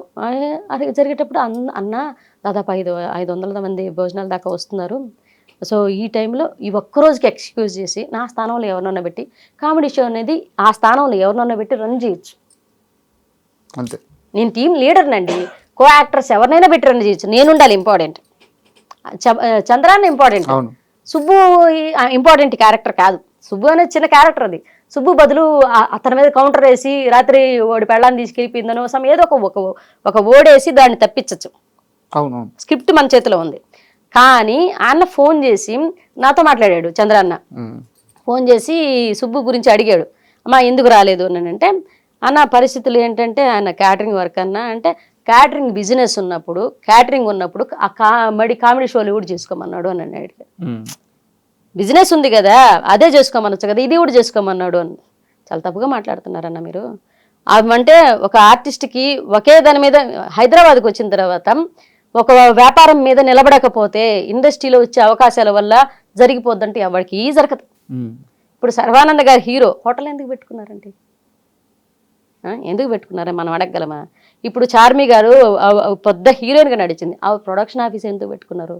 నిహారిక గారు నాగబాబు గారి కూతురు, ఆవిడ ప్రొడక్షన్ ఎందుకు నడుపుతున్నారు? ఈరోజు ప్రొడ్యూసర్గా ఎందుకు అయ్యారు? ఒక వ్యాపారం అనేది ఎవరి వ్యాపారం వాళ్ళదండి. మనం బిజినెస్ అనేది మన ఇష్టం అండి. మన బతుకు తెరువు కోసము, లేకపోతే దాంట్లో ఇంకా ముందుకు మన మీద మన నమ్మకం, బిజినెస్ అనేది పెట్టేవాడు అంటే గట్స్ ఉండేవాడు బిజినెస్ పెట్టగలడు ఎప్పుడు కూడా. అంటే వాడి మీద ఓ 10 మంది నేను సాకగలను, 10 మంది ముందుకు 10 మందికి వర్క్ ఇవ్వగలను, నా పాయింట్ ద్వారా 10 మంది బతుకుతారు అనేది వాడికి నమ్మకం ఉంటే, ముందు బిజినెస్ మ్యాన్కి వాడి మీద వాడికి నమ్మకం ఉంటేనే బిజినెస్ స్టార్ట్ చేస్తాడు. అది ఎవరైనా తెలిసిన విషయం ఆ విషయం. కానీ ఇక్కడ నాకు చిన్న డౌట్, చంద్ర గారికి ముందే చెప్పి ఆ రోజు షోకి వెళ్ళలేదా, చెప్పకుండా వెళ్ళిపోయారు? చెప్పారంట, నాకు కుదరదన్నా, నాకు అంటే కుదరకపోతే ఎట్లా అంటే ఒకవేళ వీలుంటే వస్తా, వీలుంటే వస్తా, వీలు కాకపోతే చెప్పలేను అని అన్నారంట. కానీ ఆయన వస్తానని ఆ మాట అన్నాడు కదా, నాకు వీలుంటే వస్తానన్నాడు కదా, వీలు చూసుకునే రావాలి కదా. ఒక ఆర్టిస్ట్కి చెప్పేసినప్పుడు రాకపోతే ఎలా అని చెప్పేసి ఆయన కొంచెం ర్యాష్గా మాట్లాడాడు. ర్యాష్గా అప్పటికి నేను జబర్దస్త్లో టీం లీడర్గా వెళ్ళాలి, మిగతా షోలు నుండి వస్తున్నాను. ఆయనకి వాళ్ళకేంటి, మేము జబర్దస్త్ చేస్తున్నాము, జబర్దస్త్ ప్లాట్ఫామ్ దాకా కూడా ఎందుకు వెళ్ళాను నేను చెప్తాను ఇప్పుడు తర్వాత. నేను జబర్దస్త్ చేస్తున్నాము, మేము పెద్దోళ్ళమి, వీళ్ళు మాకన్నా చిన్న షోలు చేస్తాను, వీళ్ళు చిన్నోళ్ళు అన్న ఫీలింగ్ లో వాళ్ళు కొంతమంది ఉన్నారు. అప్పుడు ఉన్నారండి. నేను షో దాకా వెళ్ళిపోతే ఒక షో అన్న కొంతమంది చెప్తే నా మొహం చూసి కూడా మాట్లాడిన వాళ్ళు లేరు జబర్దస్త్లో. నేను చెప్తున్నాను కదా, నా మొహం చూసి కూడా స్ట్రైట్ గా మాట్లాడిన వాళ్ళు లేరు. ఇలా చూసి అంటే మేము ఇదే ఎంటర్టైన్మెంట్, జ్ఞాపిక ఎంటర్టైన్మెంట్స్లో మేము షోలు చేసుకునేవాళ్ళు. ఈటీవీ ప్లస్లో, వాళ్ళు ఈటీవీలో చేసేవాళ్ళు. ప్లస్సే తేడా, మేము ఈటీవీ ప్లస్లో చేసేవాళ్ళు. ఈటీవీ ప్లస్లో చేసేవాళ్ళని ఎవరిని ఈటీవీ దాకా రానిచ్చేవాళ్ళు కాదు, ఆ షో దగ్గర రానిచ్చేవాళ్ళు. ఆ షో దగ్గర పోతే అంటే ఒక రకమైన చిన్న, ఎవరు పలకరించేవాళ్ళు కాదు, ఎవరు దగ్గర తీసుకునేవాళ్ళు, కొంతమంది మాత్రమే తీసుకునేవాళ్ళు. సరే తీసుకున్నా ఆఫర్ అయినా ఇస్తున్నారు కదా అని చంద్రన్న పిలిచారు. మాకు చంద్రన్న ఆ టైంలో మంచిగానే అనిపించింది. కానీ ఆయన ఒక్క సన్నివేశానికి రాలేదనేసి ఆయన తప్పుగా మాట్లాడడం అనేది బాగా నాకు నచ్చలేదనమాట. ఏంటి అది ఆ పని చేసుకునేటప్పుడు షూటింగ్లు ఎందుకు అని అన్నాడు. క్యాటరింగ్ చేసుకునేటప్పుడు షూటింగ్లు దేనికి అంటే అన్న బిజినెస్లు చేసుకునే వాళ్ళు షూటింగ్లు చేసుకోరా, మన బతుకు తెరుగు బాగాలేనప్పుడు దీని మీద ఇది 10 రోజులు వస్తుందో 5 రోజులు వస్తుందో, ఒక నెలలో షూటింగ్ వస్తుందో రాదు, అప్పుడు మా భుక్తి, మా భోజనం జరిగేది ఎట్లా? ఆ బిజినెస్ ఉండబట్టే బతుకుతున్నాం, నా బిడ్డలు ఇద్దరు బతుకుతున్నారు. ఆయనకి చెప్పలేక సరేలేన్నా మీ ఇష్టం అని చెప్పేసుకొని కామ్గా అయిపోయాను అనమాట. మా ఆయనకి నేను ఫోన్ చేసి చెప్పాను, సరేలే నాన్న వదిలేసాయి. ఆయన బాధ, నేను సున్నితమైన పాయింట్లో ఆయన చాలా స్ట్రాంగ్ ఉంటారు, ఆయన సున్నితమైన పాయింట్లో నేను చాలా స్ట్రాంగ్ ఉంటాను. వదిలేసాను దాని గురించి బాధపడకు. ఆయన బాధపడ్డారు, తిట్టారు, అది ఇది అంతా చెప్పారు, నాకు వదిలేయమని చెప్పాను. ఆ తర్వాత చంద్ర అన్న ఒకసారి ఎదురుపడ్డా కూడా సరిగా మాట్లాడలేదు. మీరు మాట్లాడలేదు? ఆయన కూడా మాట్లాడలేదు, నేను లైట్ కామ్గా. దీని తరువాత నెల్లూరు నీరజ జబర్దస్త్ లో టీం లీడర్ గా వస్తుంది అని తెలిసి ఒక టీం లీడర్ వద్దు అని వాదించారట, ఆపాలని చూసారట. అది పేరెందుకు లేనిది అక్కడ అప్పటికే ఒక స్థాయికి వచ్చున్నారు వాళ్ళు అప్పటికి. కానీ రాఘవ అన్న బాగా సపోర్ట్ చేశారండి. రాఘవ అన్న, మీరు పేర్లన్నీ హైడ్ చేసేస్తున్నారు. పర్లేదు కానీ సపోర్ట్ చేసిన వాళ్ళని చెప్తున్నాను కదా.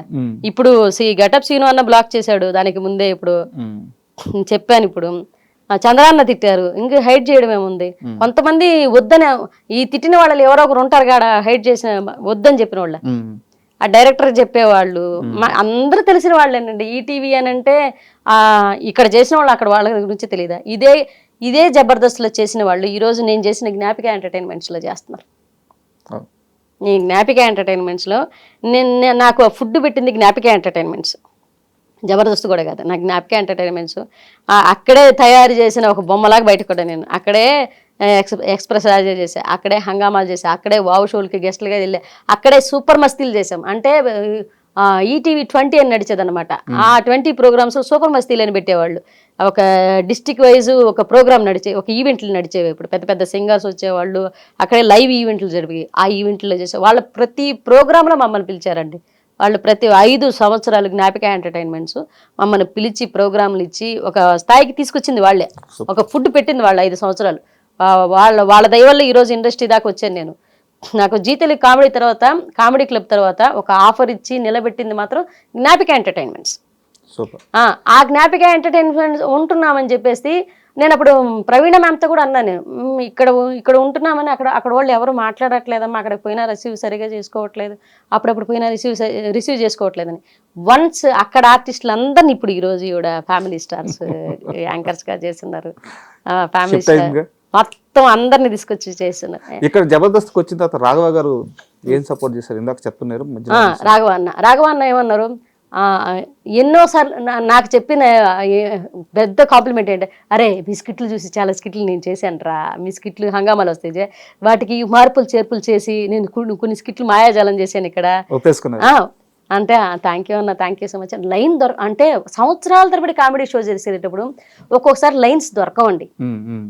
ఒక టీం లీడర్గా చెప్తున్నాను నేను, లైన్స్ దొరకవు. ఎంత స్ట్రగుల్ ఫీల్ అవుతుందంటే అది వేద్దామా, అది ఆల్రెడీ చేసేమేమో, ఇంకెవడన్నా చేసి మనం ఒక లైన్ తీసుకెళ్ళి చేసేటప్పుడు ఆల్రెడీ ఇది చేసేసారా భయ్యా అంటారు. వారిని ఇది చేశారా, దాన్ని ఇంకొంచెం లోతుగా ఎక్కడికైనా తీసుకెళ్దామా, ఆ పాయింట్ నుంచి ఇంకో పాయింట్కి తీసుకెళ్దాం, అక్కడి నుంచి ఇక్కడ.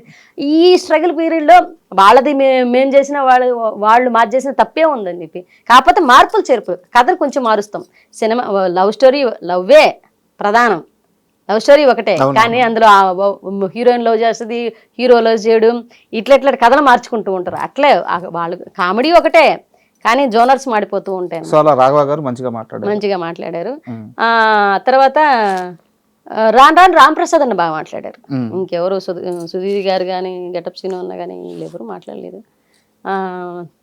రాఘవ అన్న బాగా మాట్లాడారు, రాఘవన్న బాగా మాట్లాడారు, మిగతా వాళ్ళంతా తక్కువ. అండ్ మీ స్కిట్స్ లో చాలా స్కిట్స్ లో నరేష్ చాలా ఎక్కువ చేశాడు. రీసెంట్ గా వాళ్ళు ఇచ్చారు, నరేష్ వాళ్ళే ఇచ్చారు. రీసెంట్ గా భాస్కర్ గారు ఒక ఇంటర్వ్యూకి వచ్చి, అంటే ఆయన సరదాగానే చెప్పారు, బట్ దాంట్లో కొంత నిజం ఉందని ఆయనే చెప్పారు. నరేష్ చాలా కమర్షియల్, అతను డబ్బు అంటే డబ్బే, రూపాయి అంటే రూపాయి, 100 అంటే 100, చాలా గట్టిగా ఉంటాడు అని చెప్పారు. నరేష్ తో మీకు ఎలాంటి అనుభవాలు ఉన్నాయి? నరేష్ నాతో అక్క అని బాగా మాట్లాడతారండి. అక్క అని కానీ ఒకసారి నలుగురు ఎవరు లేనప్పుడు అక్క అని బాగున్నారా అంటారు, నలుగురు ఉన్నప్పుడు మేడం అని పిలుస్తారు. అంత వద్దులే నరేష్ కూర్చోంటాను, బాగానే మాట్లాడుకుంటాను. కానీ మా టీంకి వచ్చేసరికి వాళ్ళే ఇచ్చారు కాబట్టి పేమెంట్ వాళ్ళే ఇచ్చుకున్నారు. నాకు పేమెంట్ దగ్గర ఎక్కడ అబ్బాయి నాకు పేమెంట్ గురించి తెలిస్తే కదా ఇట్లా ఇబ్బంది పెడుతున్నారు చేస్తున్నారని, ఛానల్ నుంచి వాళ్ళే ఇచ్చారు. నేనేమంటాను, మా సుబ్బు గారు నేను మా జోనర్ వదలండి సార్, నేను కొన్ని పెట్టానండి అక్కడ, మా జోనర్ వదలండి, మా సీను అన్న, నేను, మా సుబ్బు గారు, మేము ముగ్గురు కలిసి ఇంకొక ఇద్దరిని కలుపుకొని ఒక టీం లాగా చేస్తాము, మాది ఇదే కదా అన్నాడు. మా సీను అన్న అవాయిడ్ చేశారు. ఫస్ట్ ఆఫ్ ఆల్ నరేష్ని ఇచ్చారు, సరే రన్ అవుతున్నాం. ఆ నరేష్ అదే కాంబినేషన్, మా సుబ్బు గారిని కూడా అవాయిడ్ చేసుకుంటూ వచ్చారు. ఆయన చిన్న క్యారెక్టర్లకి అట్లా వాళ్ళు ఎందుకు ఇలా చేస్తున్నారు నాకు అర్థమయ్యేదనమాట. నాకెక్కడో వీళ్ళు కావాలని నన్ను తొక్కేస్తున్నారేమో మా టీంని రానికుండా అనేది ఎక్కడో నాకు కొంచెం తేడా కనిపించింది. నేను ఆలోచించే విధానంలో ఒకవేళ పొరపాటు ఉందేమో మరి, నాకు అట్లా అనిపించింది. ఓహో నా టీంని నేను అప్పటిదాకా మేము నడిచిన టీం నాదని కాదు, వాళ్ళ టీంలో నేనున్నాను అనుకున్నాను. మా సుబ్బు గారు, మా సీన్ అన్న వాళ్ళ టీంలో నేనున్నాను అనుకున్నాను. నాతో వచ్చిన వాళ్ళతో నన్ను కానివ్వకుండా మా వాళ్ళందరిని అవాయిడ్ చేసి నన్ను ఒక్కదాన్నే తీసుకొచ్చారు. నేను ఒకదాన్నే కాదు, వాళ్ళు ఇద్దరు లేకపోతే నేను లేను అసలు.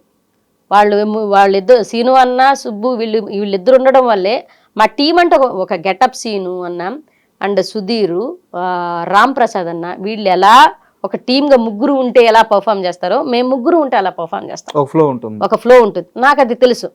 మా ఆయనకి ఆ విషయం తెలుసు, సీను అన్న కూడా తెలుసు. కానీ నా టీంలో నుంచి ఒక్కొక్కరిని అవాయిడ్ చేస్తూ ఉండేసరికి ఎందుకు వీళ్ళు అవాయిడ్ చేస్తున్నారు, కావాలని అవాయిడ్ చేస్తున్నారని నాకు ఎక్కడో బాధ అనిపించింది. కావాలని అవాయిడ్ చేస్తూ మేము చేయగలిగిన దాన్ని వాళ్ళ అవతల వాళ్ళకి నేర్పించాలి, నెల్లూరు యాస నేర్పించాలి. వాళ్ళకి మనం ఇచ్చిన స్కిట్ నచ్చుకుంది, బాగాలేదని వేస్తున్నారు, వెళ్ళిపోమంటున్నారు. నాకెక్కడో రాజకీయం జరుగుతున్న భావన కలిగింది. సో అక్కడతో అంతా క్లోజ్. ఎంత ఇచ్చారు జబర్దస్త్లో మీకు పేమెంట్? ఫర్ ఎపిసోడ్ 50,000 40,000 అండి. మొత్తం మీ టీం మొత్తానికి కలిపి. రైటర్ కూడా మేము వేయించుకోవాలి. రైటర్ అమౌంట్ మందే ఉంటుంది. తర్వాత రైటర్కి 10,000 తీసుకుంటారండి ఒక రైటర్. ఓకే, వాళ్ళు ఇస్తారా రైటర్? లేదు, మనం వేయించుకోవాలి. రైటర్కి మనం ఇచ్చిన తర్వాత సుబ్బు గారికి నాకు ఇంకా కో యాక్టర్ నడుస్తారు. వాళ్ళకి నరేష్ కాకుండా మిగతా కో యాక్టర్స్ ఉంటారు, వాళ్ళకి కూడా మనం వేయించుకోవాలి. 3-4 ఉంటారు. ఎంత మిగిలేదు? ఎంత చాలా తక్కువ మిగిలేదండి, 5,000 6,000 అట్లా మిగిలింది అన్ని పోంగా. అందుకనే వద్దనుకునేసాము. ఫస్ట్ ఆఫ్ ఆల్ ఆర్థికంగా కూడా అది సపోర్ట్ అవ్వట్లేదు. పైగా వాళ్ళకేదో మనం నచ్చట్లేదు. పైగా అంటే రాను ఎందుకో వాళ్ళ రిసీవ్మెంట్ మారిపోతూ వస్తుంది. ఫస్ట్ బాగానే రిసీవ్ చేసుకున్నారు, బాగా మాట్లాడారు. తర్వాత మాతో మాట్లాడడం తగ్గిపోయింది, ఏదో బాగాలేదనడం ఎక్కువైపోయింది. ఎందుకో మనం వీళ్ళకి నచ్చట్లేదు అనేసి చెప్పి మేమే బయటకు వచ్చేసి మేమే చేయలేకపోతున్నాం సార్ అని చెప్పేసి తర్వాత పిలిచారు నన్ను. మళ్ళీ మిమ్మల్ని పిలిచారు? తెలుసు నాకు ఆ విషయం.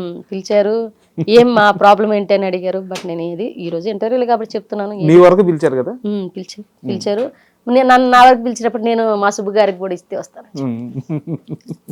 అది నా వరకు పిలిచారు. తెలుసు అది. రాకేష్ చిన్నపిల్లల్ని వెతుకొని చేస్తుంటారు కదా, అతను ఫోన్ చేశాడు. ఫోన్ చేసి మేడం ఇట్లా కమిటీ కుర్రాళ్ళు సినిమా నడుస్తుంది, అమలాపురంలో ఉన్న షూటింగ్ నడుస్తుంది, రాకేష్ అన్న ఫోన్ చేశారు. ఫోన్ చేసి నీరజ గారు మీరు మన టీంలో ఆల్రెడీ ప్రపోజల్ పెట్టారంట, మీరు టీమ్ వదిలేశారు కదా, నాతో మీతో కలిపి చేసుకోమన్నారు, మన ఇద్దరం కలిపి చేద్దాం, లేకపోతే మీరు నా టీంలోకి వచ్చినా పర్లేదంటే, అన్న మా సుబ్బు గారు కూడా ఉన్నారు, ఆయన మంచి యాక్టర్, నాకన్నా మంచి యాక్టర్, ఆయన కూడా ఏదైనా అవకాశం ఇస్తే తప్పకుండా వస్తాను, లేదంటే మీతో పాటు ఇంకో చిన్న అవకాశం ఇప్పుడే ఫర్దర్గా ఒక స్కిట్లో అయినా పెట్టగలిగితే దానికి వాళ్ళు ఓకే చెప్పాల. సర్లే నేను మా ఆయనకి ఫోన్ చేయడంటే నాకు ఎక్కడో ఒక మంచి ఆర్టిస్ట్ని మనమే అంటే ఇంట్లో ఉన్న మంచి యాక్టర్, ఆయన చాలా మంచి యాక్టర్, మంచి టైమింగ్ ఉన్న ఆర్టిస్ట్, ఆయనకి సపోర్ట్ చేసేవాళ్ళు కానీ ఉంటే నేను ఎక్కడికి తీసుకెళ్ళినా వాళ్ళకి నెక్స్ట్ డే వాళ్ళు సుబ్బుతో చెప్పరండి. నాకు ఎందుకు అర్థమయ్యేది కాదు. అంటే కొన్ని వాళ్ళకి ఈయన నచ్చడు అనేది నాకు అర్థమయ్యే తర్వాత ఈయన ఎందుకు నచ్చడా పాపం, అంత మంచి ఆర్టిస్ట్, ఆయన ఎవరితో కూడా సరిగా మాట్లాడడం, వాళ్ళతో మింగిలైపోయి ఆ పిచ్చి వ్యవహారాలు కూడా లేవు, ఏం లేవు, తన పని ఏదో తను చేసుకొని వచ్చేస్తాడు. కానీ ఎందుకో వాళ్ళు దూరం పెడుతూ ఉంటే నేను సర్లే ఈ జబర్దస్త్ ప్లాట్ఫామ్ మనకు కుదలేరు ఆయన అనుకున్నాను. నేను మళ్ళీ వాళ్ళు అజయ్ జబర్దస్త్ టీము మల్లెమాల వాళ్ళు శ్రీదేవి డ్రామా కంపెనీకి చాలా సార్లు నన్ను గెస్ట్గా పిలిచారు. గెస్ట్గా వెళ్ళి చేసుకొని వస్తున్నాం, వెళ్ళి వచ్చేస్తున్నాం అని గమని. అండ్ సినిమాల విషయానికి వస్తే ఒక స్టార్ హీరోని రేని పిలిచి మళ్ళీ సారీ చెప్పారట. స్టార్ హీరోనే సిద్ధు సార్ అండి.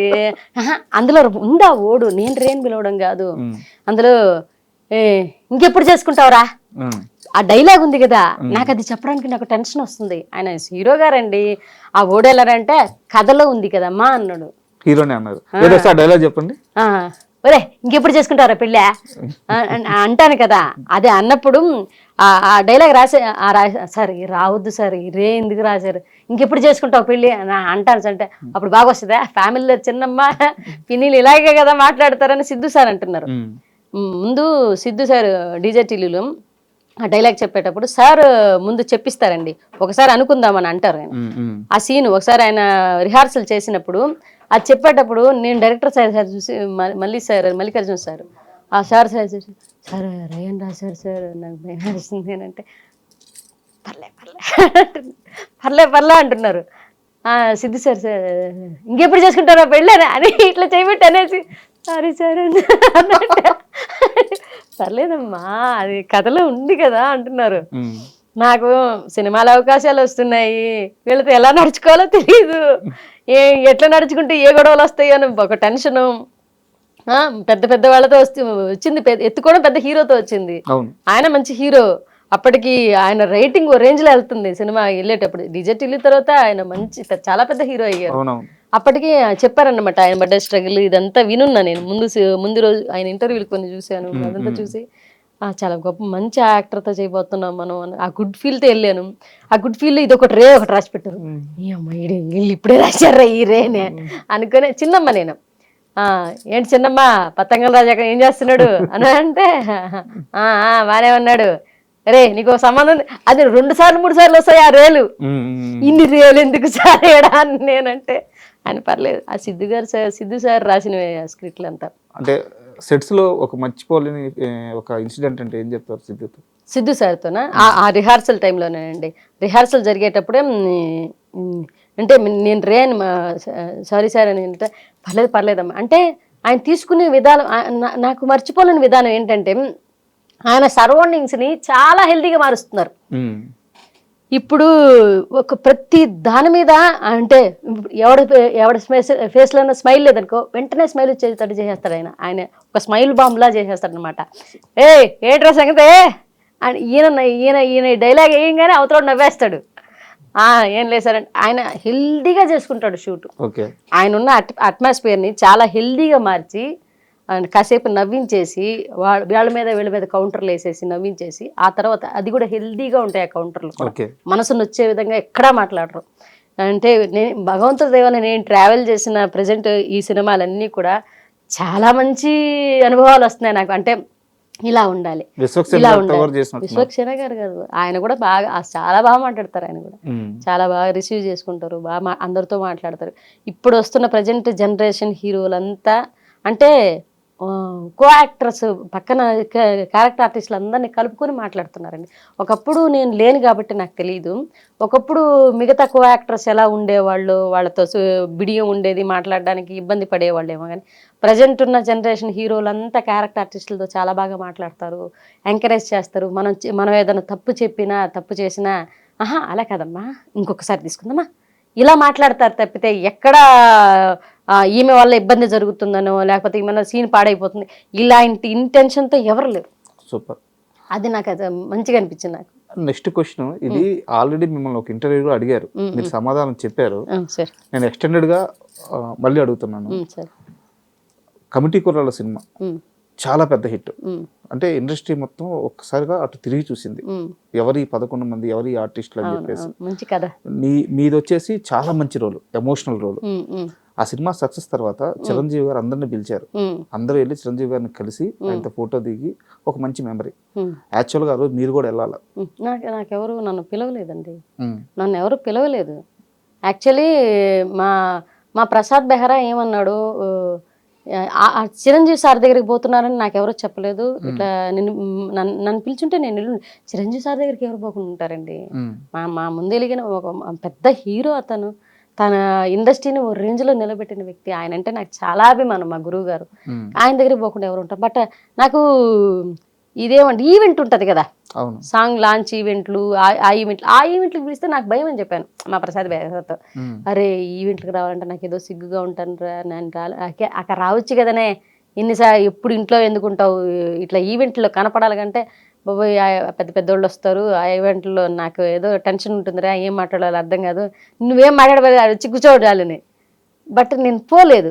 ఒకసారి మాత్రం ఈ సినిమా అయిపోయిన తర్వాత నాగబాబు గారు ఈ అవార్డ్స్ లాగా ఇచ్చారన్నమాట. సినిమా కమిటీ కుర్రాళ్ళ సినిమా అయిపోయిన తర్వాత అక్కడికి వెళ్ళాను, కానీ వీళ్ళందరూ హీరోలందరూ పోయి లాంచ్ ఈవెంట్స్ జరిగేటప్పుడు నేను పోలేదు. మన అవార్డ్స్ మన ప్రసాద్ ల్యాబ్ లో అప్పుడు వెళ్ళాను. మళ్ళీ అప్పుడు వెళ్ళారు. కలవాలనుందా చిరంజీవి గారిని? అయ్యి ఎందుకుండదండి, ఈ క్షణమైనా ఉంటుంది. ఒక్కసారి మన నెల్లూరు యాసలో చిరంజీవి గారిని కలవాలని ఉందని ఒక్కసారి చెప్తారా? అయ్యా తప్పకుండా సార్, మిమ్మల్ని ఓపాలి, ఒక్కసారి వచ్చి ఒక్క ఫోటో తీసుకుంటారు సార్. ఉంటుందండి. అంటే మీకు ఒక విషయం చెప్పాలి, చిరంజీవి సార్ది డాడీ అనే ఒక సినిమా వచ్చింది. అప్పటికి నేను చాలా చిన్నపిల్లని. మా నాన్నమ్మ గారిని తీసుకొని, మా నాన్నగారు చనిపోయి ఉన్నారు, డాడీ అనే ఒక సినిమా వచ్చింది.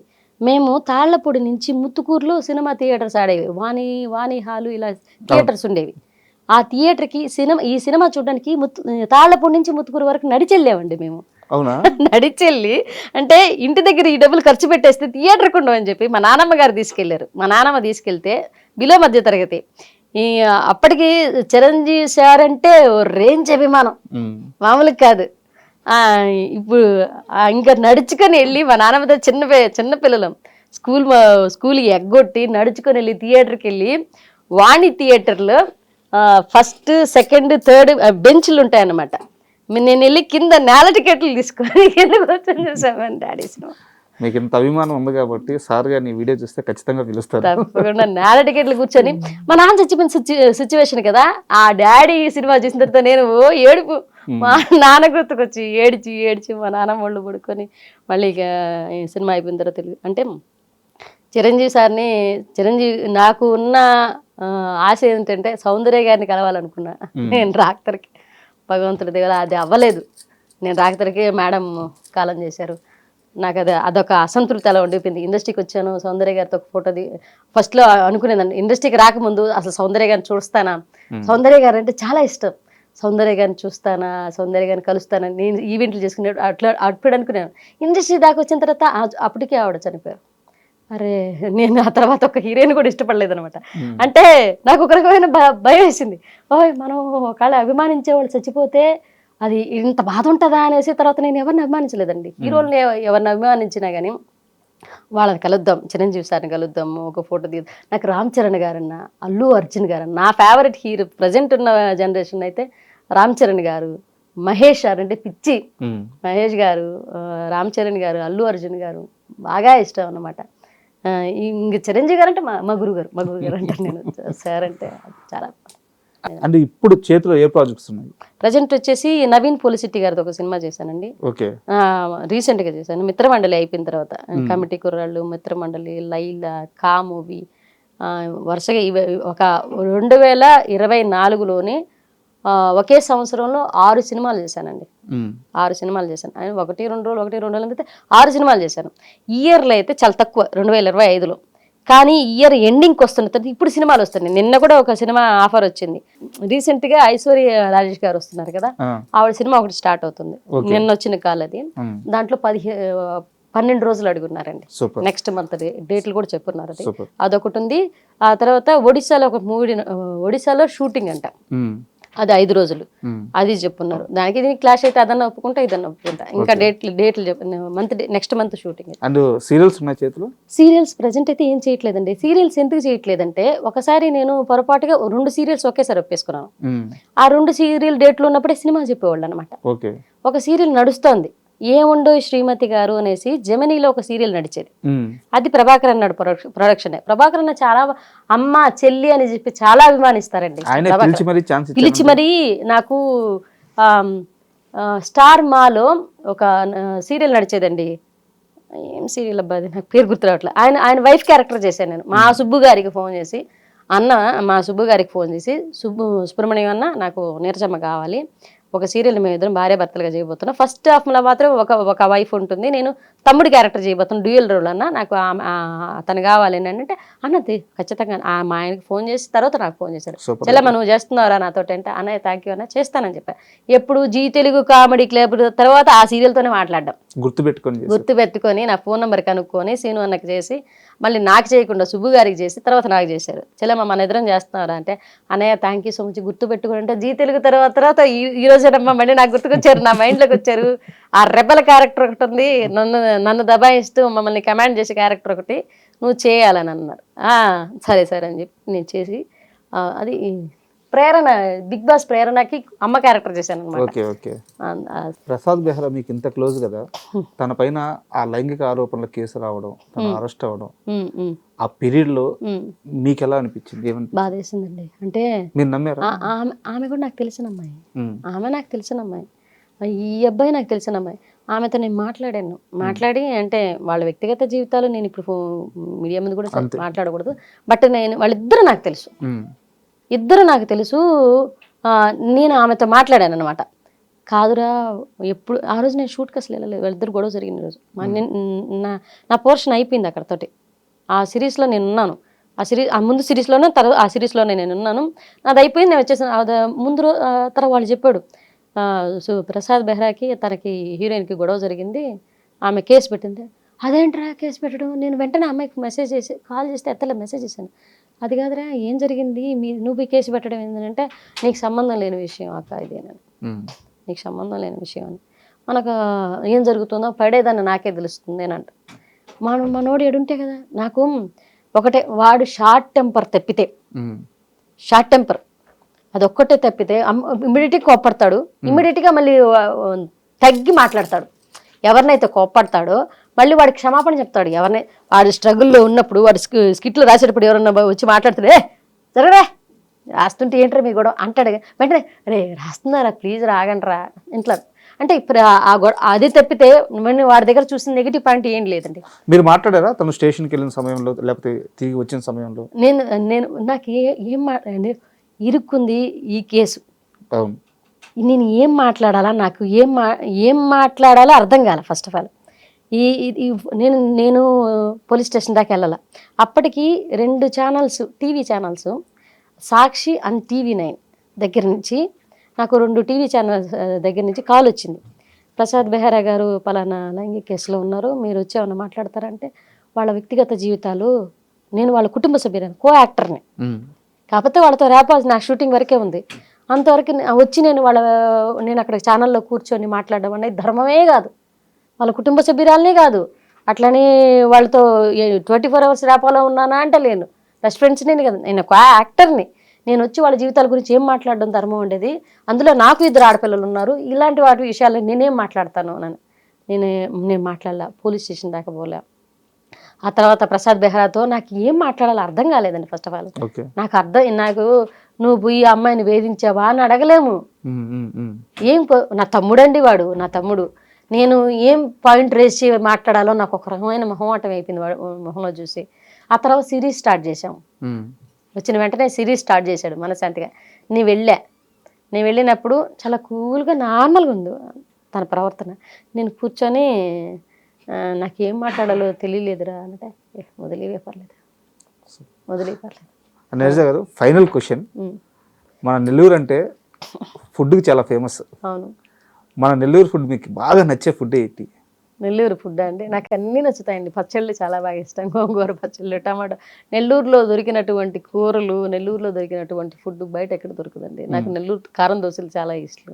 నెల్లూరు కారం దోశలు, నెల్లూరు గోంగూర పచ్చళ్ళు, టమాటా పచ్చళ్ళు ఇవి బాగుంటాయి. నెల్లూరు ఊరగాయలు బాగా పెడతారండి, అవి చాలా ఇష్టం. నేను వదిలేశారు ఏంటది నెల్లూరు చేపల పులుసు అంటున్నారా? నేను తినను కదండి. అంటే మ్యారేజ్కి ముందు తిన్నాను, అది వేరే క్యాస్ట్లో ఉన్నాను కాబట్టి. ఆఫ్టర్ మ్యారేజ్ నాకు తినడానికి అవ్వలేదు, తెలియదు, అలా వదిలేసాను అనమాట. అండ్ థ్యాంక్ యూ అండి, ఎందుకంటే చాలా బిజీగా ఉన్నారు మీరు ఇప్పుడు. అవును, ఇప్పుడు కూడా డబ్బింగ్కి వెళ్ళాలి. అలాంటి బిజీ సమయంలో కూడా నా కోసం, మా ఐడ్రీమ్ కోసం సమయం కేటాయించి ఇంటర్వ్యూకి వచ్చినందుకు నిజంగా చాలా చాలా థ్యాంక్ యూ. థ్యాంక్ యూ అండి, thank you so much. And don't forget to subscribe to iDream. And for more videos, please subscribe to iDream. Please subscribe to iDream. Please subscribe iDream. And please subscribe to iDream. For more videos, subscribe to iDream. please like, share and subscribe to the channel. Congratulations, iDream. Subscribe to iDream. Subscribe to iDream. So subscribe to iDream Media. iDream ki iDream team andarki huge congratulations. Please subscribe iDream Media. Please subscribe to iDream. Subscribe iDream. Please subscribe to iDream. iDream అంటే నా కళల ఛానల్ను subscribe చేసుకున్న నోరు తిరుగుతలేదు, మీరైతే గంట గుర్తు కొట్టండి. For more such videos, please subscribe to iDream. Subscribe to iDream. Please subscribe to iDream. Please subscribe iDream Media. Please do subscribe to iDream. Please subscribe to iDream Media. For best entertainment and information, please subscribe iDream.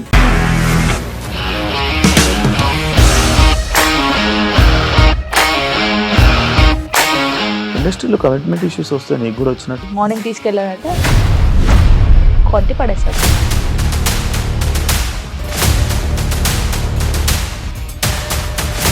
ఒక్కళ్ళు కూడా చూడలేదు ఈ cinema అని చెప్పడానికి కూడా చాలా ధైర్యం కావాలి. అది నిజం కదా, దాంట్లో ధైర్యం ఏంటి? నెక్స్ట్ డే ప్లేట్ మార్చేస్తే తప్పు కదా. As of now, we are comfortable this అని నేను అనుకుంటున్నాను. రష్మిక గారిది మీది ఒకే ఊరు అంట కదా? నీకు కోపం వచ్చిందంటే బాగా తిట్టేత్తరా? తిట్టేద్దామండి.